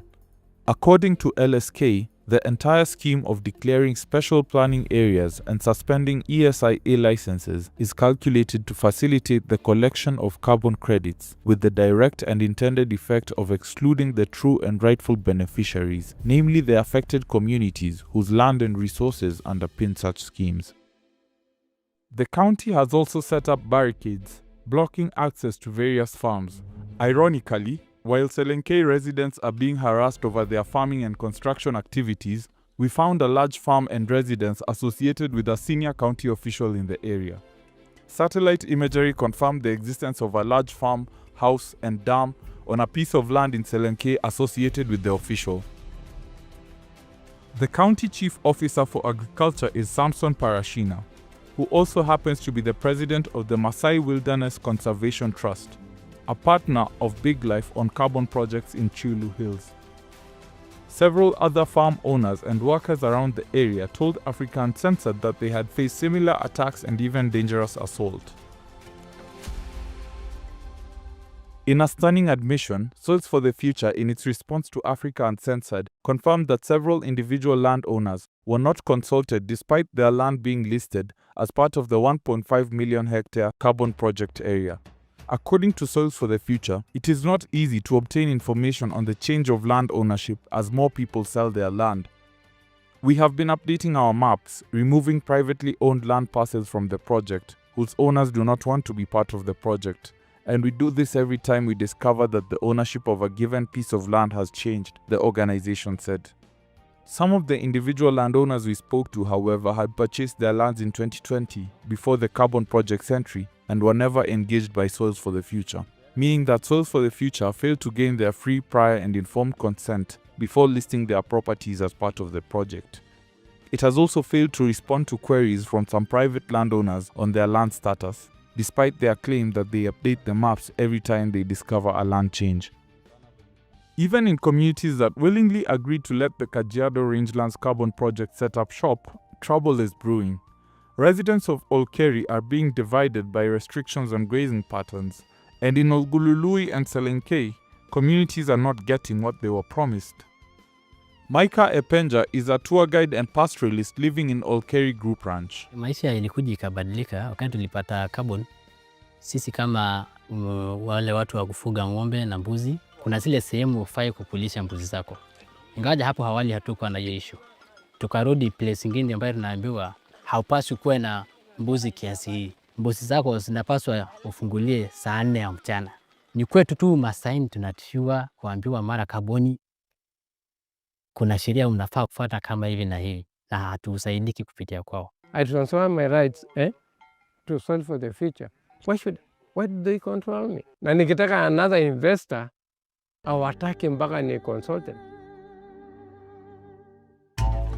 The deal between KRCP and the county had also included supporting conservation in the Amboseli National Park. But even the park, one of Kenya's most iconic, has not been spared.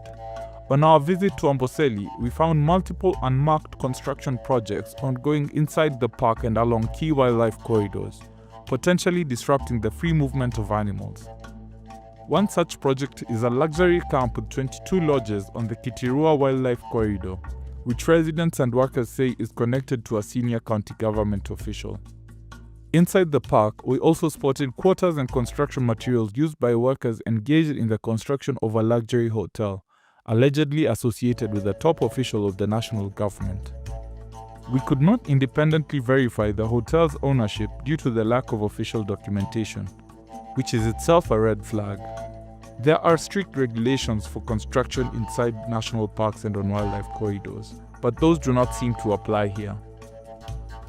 Following the handover of the Amboseli, Kajiado Governor Ole Lenku announced a plan to put 1 million acres of Maasai community lands under conservation programs and conservancies.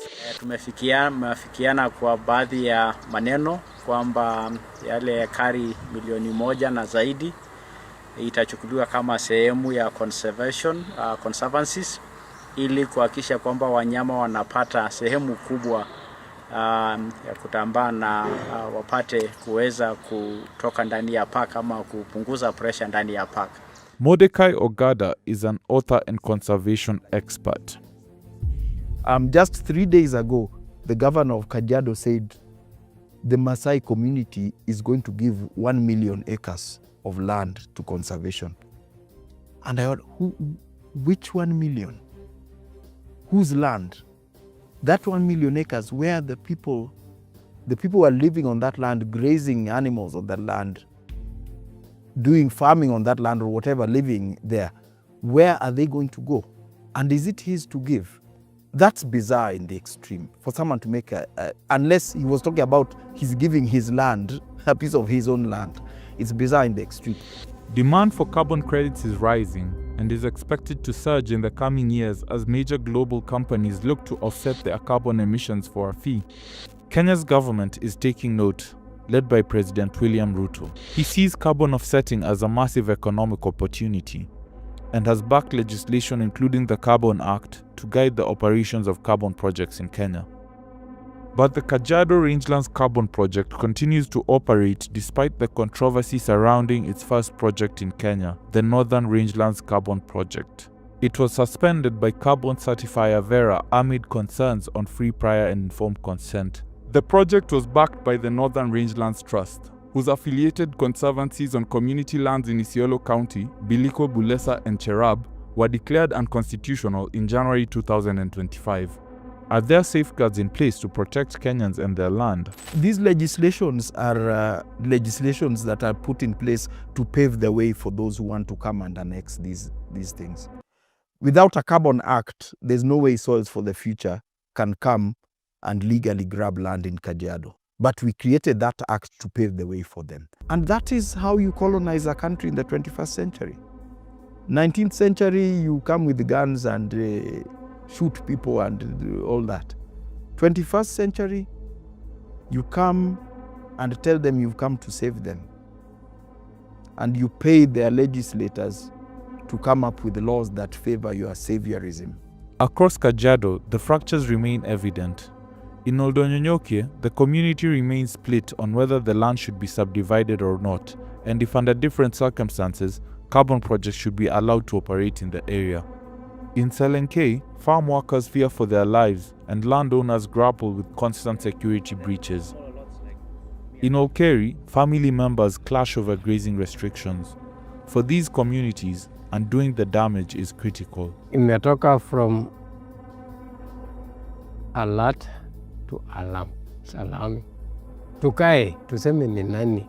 Which family is more squeezed? Nani mjane? Nani who is more vulnerable? Wamasema nasema, falashe.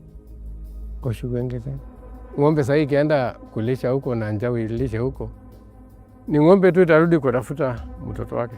So, wazazi watafute watoto. We are disagreeing with them because they are telling us you must follow what we tell you because we are older than you. And then we are telling them you must follow what we tell you because we are enlightened more than you are. If this land would be subdivided, 90% of the young people would be left landless. We as the young people know that this is more than what we see. It is more than what can meet the eye. This is our land. This is what our forefathers had left to us. So we are very much afraid and very much concerned when we see things that may appear as land grabbing coming near in whatever way.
Do you care about truth, justice, and stories that really impact our lives? Then, the Africa Uncensored community is where you belong. What do you get when you join? Well, early access to powerful investigations and a chance to contribute by making your voice heard in the stories that matter. A space to connect with people who care about accountability just like you. Opportunities to share your thoughts, give feedback, and even tip us on stories that need to be told. Plus, events, trainings, screenings, all those things to keep you learning and engaged. This isn't just about community, it's about telling the stories that shape Africa. So, guys, join the Africa Uncensored community now and let's uncover the truth together.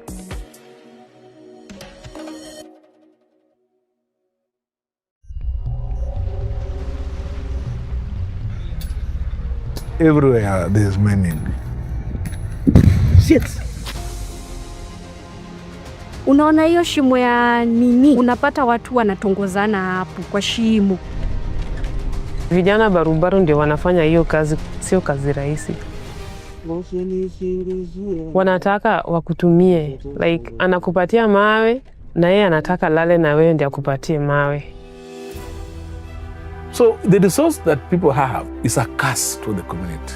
Hawa wanaume anapoenda every site lazima apate mwanamke ambaye atakuwa anakupatia mawe. Hautakuwa na kazi ngumu, sasa inakuingizia kwenye usherati. Sex for gold.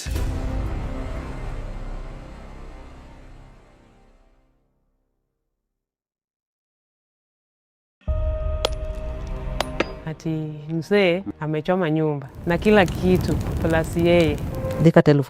I struggled until I started selling alcohol.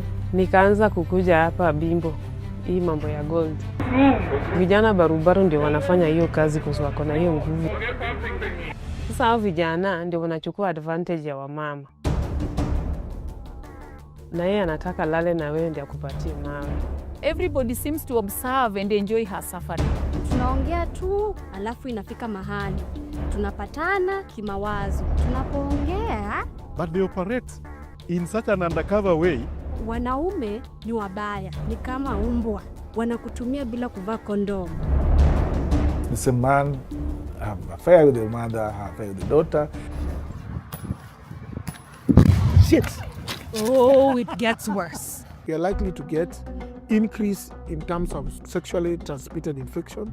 But what options does this woman have that gives her leeway to see this as an economic form of abuse?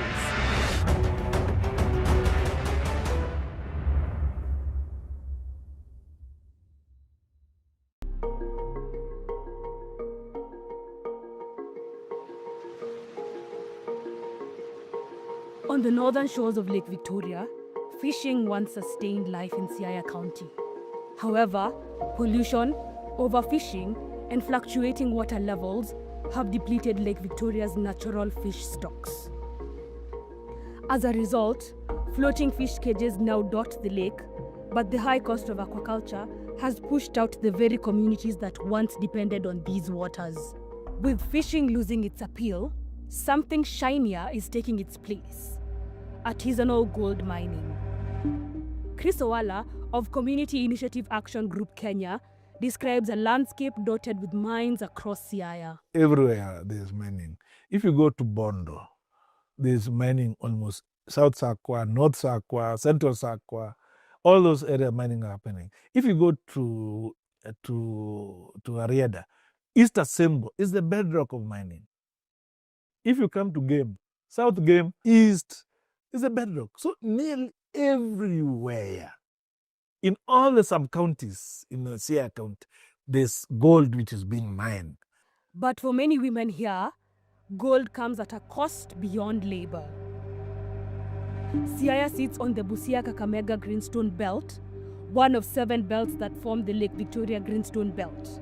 In fact, alluvial gold has been found in River Yala, which flows through Siaya into Lake Victoria, indicating presence of gold deposits in the county. But gold isn't new to Siaya. It was first discovered in the 1930s, then forgotten until explorers revived the old mines around 2020. But with its return came devastation. We investigate the human cost of artisanal gold mining in Siaya, particularly in Abimbo, Bondo sub-county, South Sakwa, about 36.7 kilometers from Siaya town, revealing how mining is tearing the land apart, endangering health, and cornering some women into choices no one ever has to make. This cost is felt most by the women, especially widows, who are left to fend for themselves and their children, sometimes in the same mines where they lost their husbands. Siaya is home to nearly 50,000 widows. In a county with a population of just over 1.1 million, that means 1 in 25 residents is a widow. Among them is Angeline, whose story reveals the daily struggles and sacrifices behind these numbers. Nilizaliwa Asembo, Rarieda. Nikakuwa nimesoma kidogo. Nikapoteza my mom nikiwa class 6. So, sasa nilikuwa naishi tu kwa mkono ya maanti yangu. Nikaishi na aunti yangu huko Mombasa. Nikasoma hadi form 3. Nikakutana na huyu bwana yangu mwenye alinioa akanileta hapa Sakwa. Sasa mzee akaingia kwa hii kazi ya kuchimba gold hapa Bimbo. Alikuwa ananilisha. Sasa mimi nilikuwa mambo ya nyumbani na nachunga watoto nao wetu pia. Angeline was caught in a long-running land dispute with her husband's 2 brothers. Her husband had gone to court over this and won. But this victory came at a hefty price. A family once united was now broken. And in 2019, the most unfortunate thing happened. Ilikuwa on a Sunday. Sisi tulikuwa tumeenda church. Kurudi, in fact niliitwa kwa church. Ati mzee amechoma nyumba na kila kitu plus yeye. Her world fell apart after her husband died by suicide. All Angeline has left of the home they built with love is this foundation. Her life has not been the same since. Ilikuwa kitu uchungu sana. Yaani ni uchungu. Kisikia ni uchungu, ni uchungu. Nikabaki na watoto. Nilikuwa nalala kwa chini ya mti. 1 month. Left alone with 6 children to feed, her only option was to find work in the mines. Nikaanza kukuja hapa Bimbo, hii mambo ya gold. Sikuwa najua kufanya hizo vitu. Sana kuja tu na hao mama pia wanakuja. Naona vile wanafanya. Nikajifunza kutengeneza hizo vitu, kuosha. Kupata hiyo mchanga ni ngumu, but ukishapata lazima ugonge kwe ndogo ndogo. Uanike ikauke. Ubebe upeleke kwa kisiagi. Ukisasiaga unalipa pesa. Ndio ukuje uoshe. Ukiosha mpaka utengeneze kwe hiyo gold.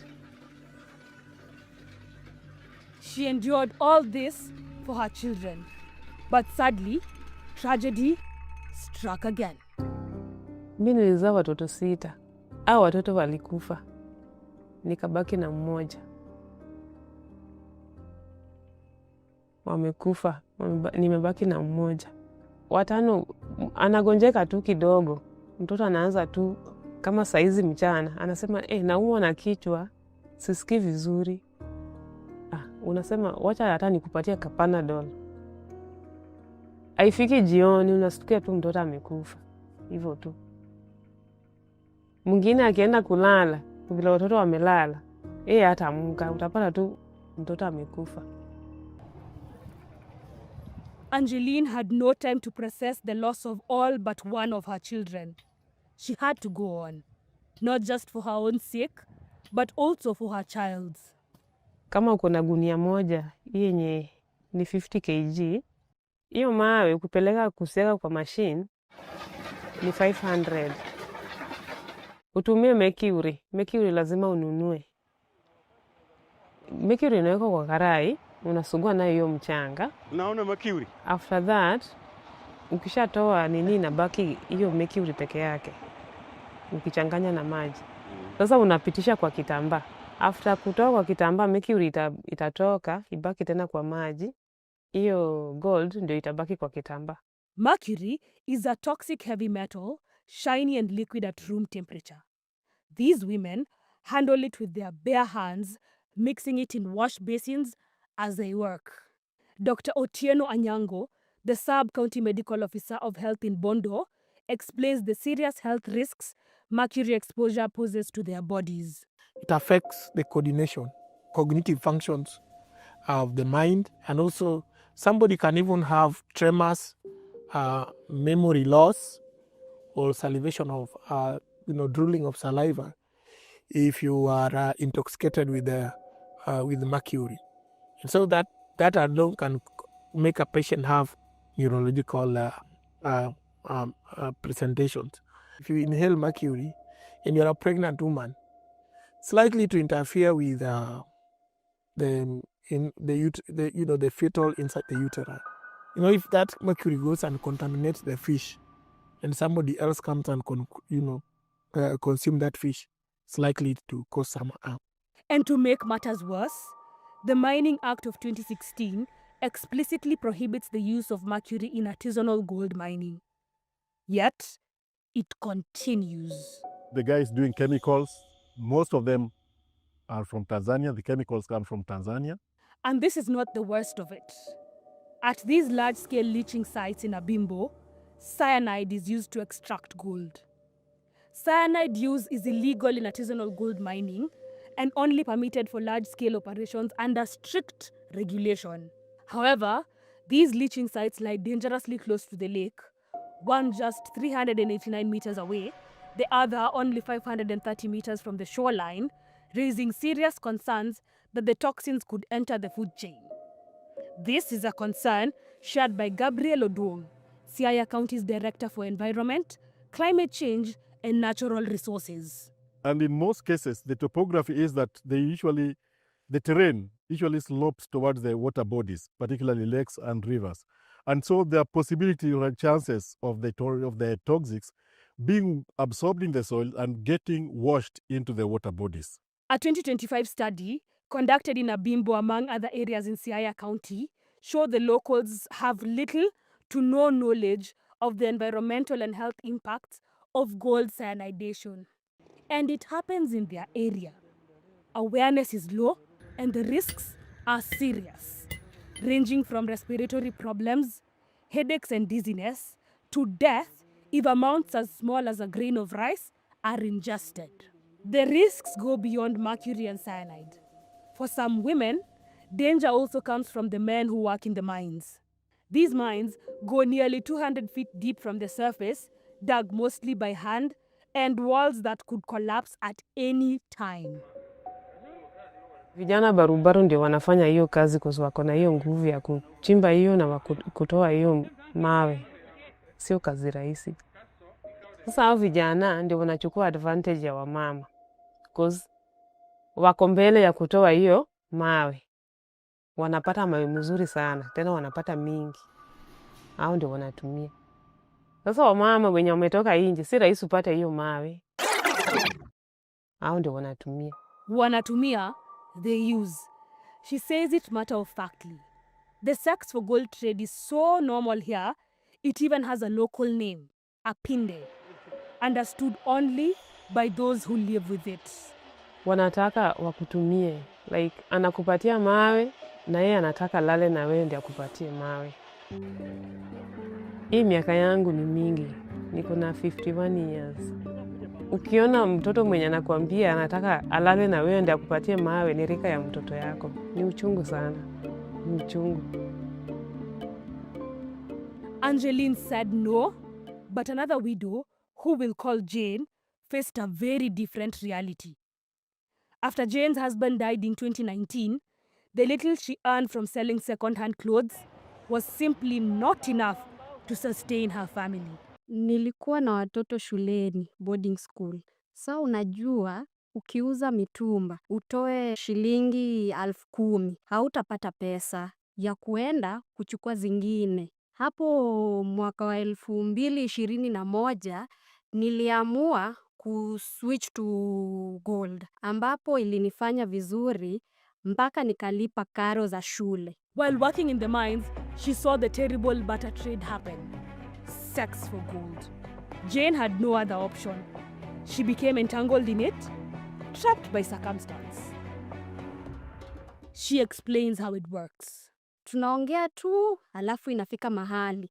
Tunapatana kimawazo. Tunapoongea, unaweza shika mtu ambao ni kiongozi katika hiyo site. Ule ambao anagawa ile mawe. Sasa atakuwekea mingi.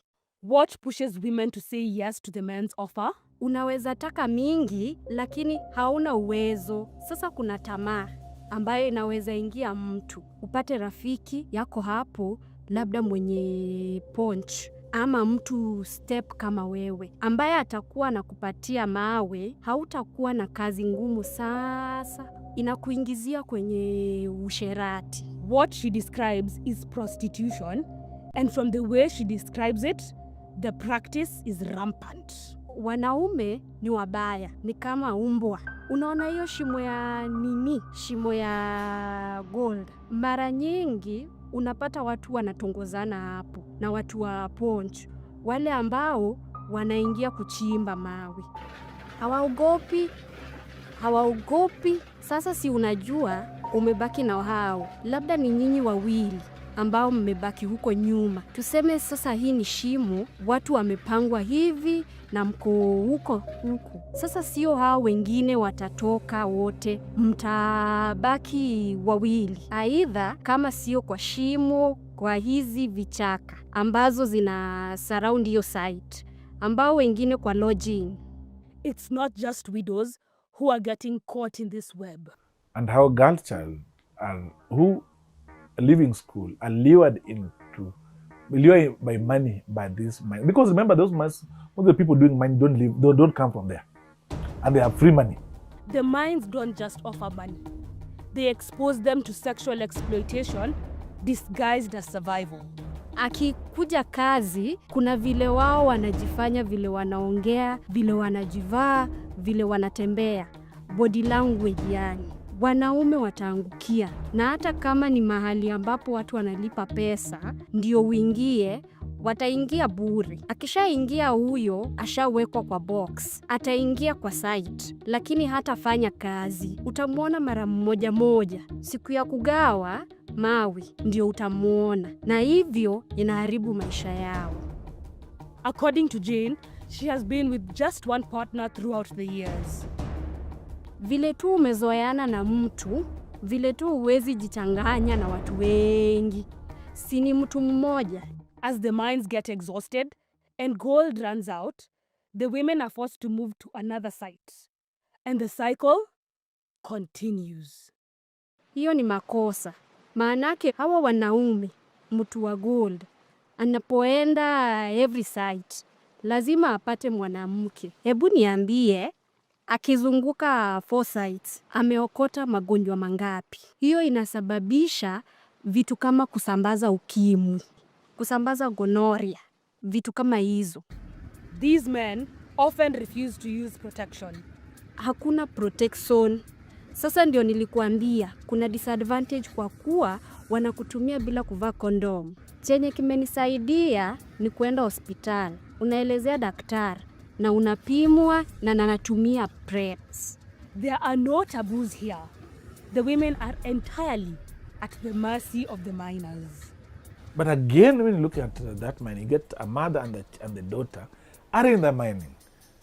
So you get the same man have an affair with the mother, have an affair with the daughter, because that's the person who sustained them in their house. The public inquiry report on mining and human rights by the Kenya National Commission on Human Rights found that in many mining areas, exploitative sexual behavior had become common, and the allure of money from the miners promotes drug abuse. Wanasema akishavuta hiyo bangi ndio ako na hiyo nguvu ya kufanya nini? Ya kufanya hiyo kazi. Sandi unapata akishavuta hiyo bangi yake ndio hata aoni aibu. Mama mzee atakwambia anataka kuwa sex na wewe cause yeye sasa ana nini? Ana aibu. But the bad thing about drug and substance abuse is that one, where we have drug and substance abuse, we are likely to get increase in terms of sexually transmitted infection, increase in gender-based violence, increase in HIV infections. In Siaya, where HIV prevalence was 15.3%, roughly 3 times the national average of 4.9%, according to a 2018 report, widowed women carried the heaviest burden, 26.4%, compared to 15.7% of married women. Sex for gold is not just exploitation, it is a public health crisis. To widows, kuna vile itakupeleka mpaka sasa uache boma yako. Unaona, vile uko peke yako, hakuna mtu anakuchunga. Sasa unaingia kwenye ngono. From the outside, it can seem consensual. Roslyn Orwa, director of the Rona Foundation, a widow-led human rights organization, explains why this assumption is wrong. Critics may say this sex for gold is consented. They had also said that wife inheritance and widow sexual cleansing is also a cultural right, but is a woman violated. While it is true, it may be consented, but what options does this woman have that gives a leeway to see this as an economic form of abuse? You might be curious about what the men think. It is not something they talk about, at least not to a stranger with a camera. However, this recording from the mines exposes the harsh reality of this trade. Kabidi jaboya. Na jaboya unge. Hata jaboya unge la shiri. Tudisamiani ya malo kama. Oh. Nikech. Poko ndo. Dumurun si kani waro mai. Aha. Kisinas kong ngamo na tomatem. Na kubede idap machi la des. Poken cheese. Kenya korengo. Riru nyaka ywaye. Mali ni idwaro gi mbodo, en gima yudo.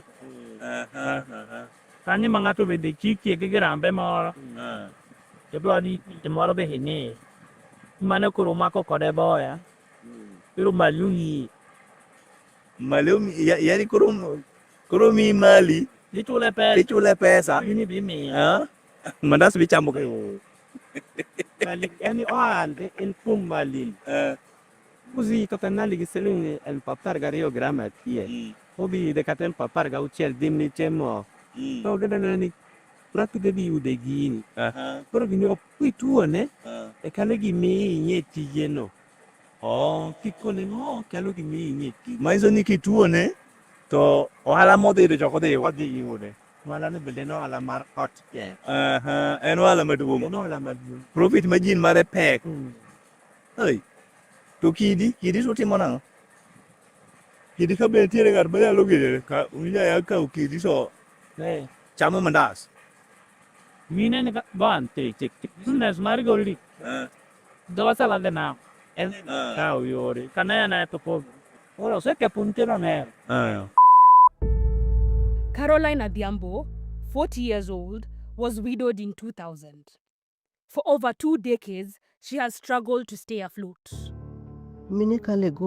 My husband only worked on the first. Our marriage only lasted 2 years. We were farmers, but after 2 years, he died. It hurt me. The passing of my husband hurt me. I struggled until I started selling alcohol. There are days when I'd sell firewood by the lake and only make 200 shillings.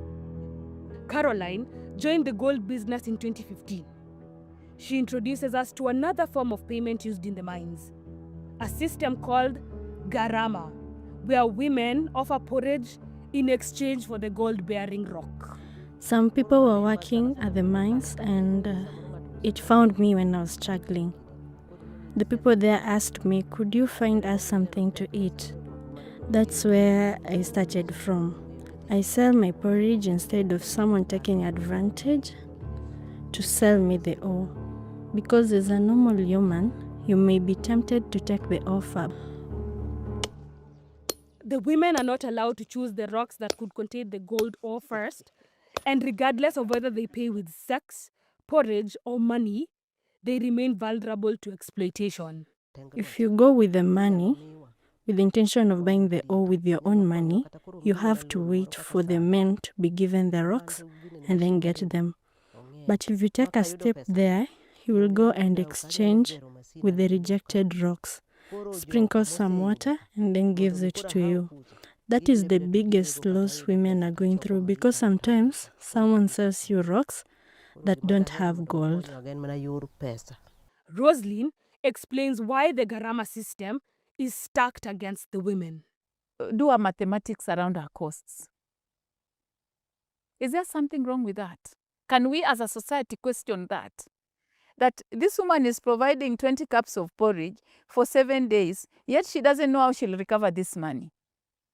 Unless we are blind and we say it is okay for her to carry this burden and feed the miners for the rest of her life. To mitigate these challenges, some women choose to go underground to mine their own ore. But even there, they are far from safe.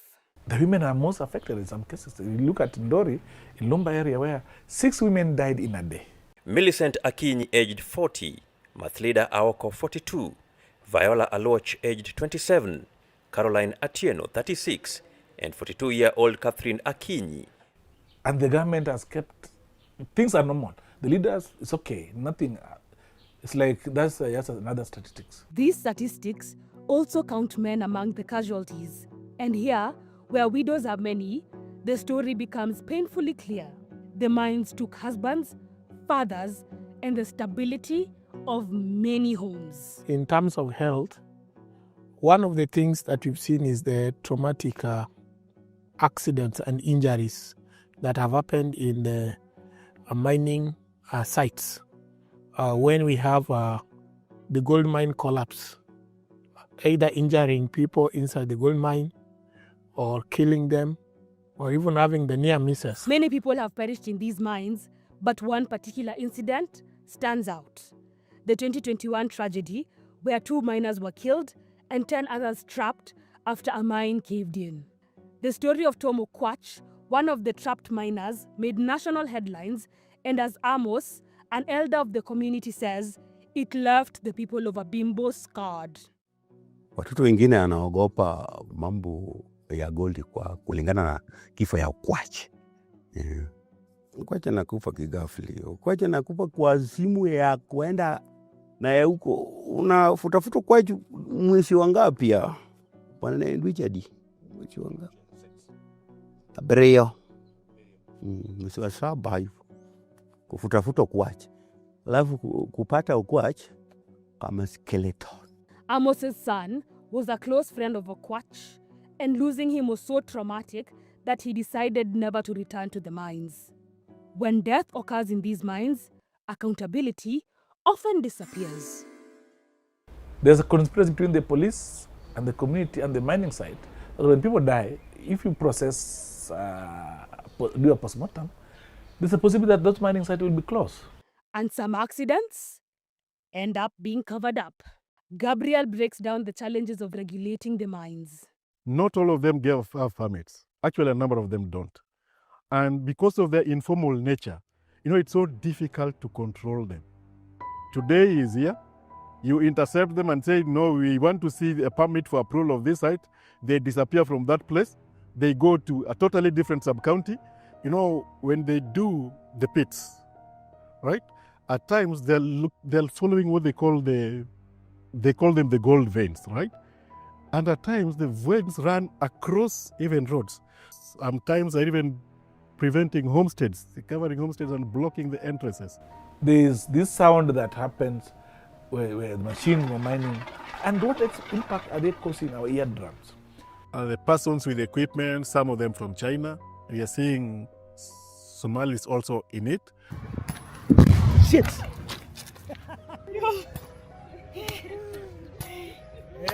And with the use of explosives comes tremors and destruction of property. Kukaa hapo unasikia. Nyumba unapata cracks. Alafu kama kujenga nyumba ya nguvu na chuma, lakini tafadhali. Lakini nyumba vivyo, mtu anapata cracks. Hapo zamani, hapa ni msituni kubwa zaidi hapo zamani. One, environmentally speaking, we'd be losing our forests. Because those guys clear trees like nobody's business. The damage is clear, but the bigger question remains. Where does all the gold go? Bondo, where we sell the gold. From Bondo? Mostly I'm told they're in Kisumu. The real landlords who do the purchases. After this, the trail goes cold. The Africa Gold Report by Swiss Aid shows most of Kenya's gold comes from artisanal and small-scale miners, a sector so informal, almost none of its production is captured by state records. A 2022 study estimated that these mines produce about 6.9 tons of gold every year. Kenya is also a major transit hub for gold smuggling from where it's exported. At today's prices, the annual 6.9 tons is worth roughly $931 million. Yet, at the bottom of this wealth chain are women, paid not in money, but in survival, traded one night at a time. Which economies of the world, which currencies of the world are actually thriving at the backs of widows? Because the economies that are thriving from gold does not know that the gold mining sector is thriving at the backs and the sexual provision of widows. After everything we've uncovered, it seems only fair that the people involved in extracting this gold would have a way to benefit from it. But now the ultimate beneficiary is the person to whom the gold is being sold, who in most cases I've witnessed are not actually natives of these places. However, these mines operate in a legal gray area. They are not marked, and no clear records of ownership exist. But they operate in such an undercover way that you can't visit the site once and get to know this is the so-and-so. You'll have to visit a number of times. You have to be with the community before you get to see the real person who actually buys. That, to me, is the person who benefits most. But some players are known. Take Shanta Gold, for example. In 2020, the company acquired Kenyan mining rights from the Canadian firm Barrick Gold. That deal handed Shanta 7 licenses across Kakamega, Kisumu, Siaya, and Vihiga, a stretch of about 1,161 square kilometers, believed to hold roughly 31,184 kilograms of gold. So the resource that people have is a curse to the community. So it's not a blessing in it, because leaders have turned deaf ears. Company, Shanta, they're saying they have to migrate to, because government is saying when a resource is discovered in your area 6 feet deep, then that's mining, that you have to get licenses from us. So the government is using that to evict the resident. Issue of relocation, it has been said we don't sell our ancestral land, we are not being relocated, but we are told a survey on relocation has been done. What is the recommendation in that report? A planned National Environment Management Authority, NEMA, public participation forum on the Shanta Gold mining project was violently disrupted in Isulu, Ikolomani constituency, and who have vowed to protect their ancestral land. When you dispossess people, it's not about the land question that the people seek. There are sentimental attachment to this. There are cultural issues attached to this. There are deeper issues that what you can see and cost is never enough. The emotional trauma that comes to the people. There are old wazis that they never thought of going anywhere. When you took them out, they'll die. Completely. There are people who bury their children behind their homes, and every morning they go to the graves. And that's what they console them. If they are removed from that, they will also die. I've written to ODP, I've written to Direct IG, I've written to DCI, himself, about how the offices are being used to criminalize the community of Ramola, both in Mabona area and Ramola area.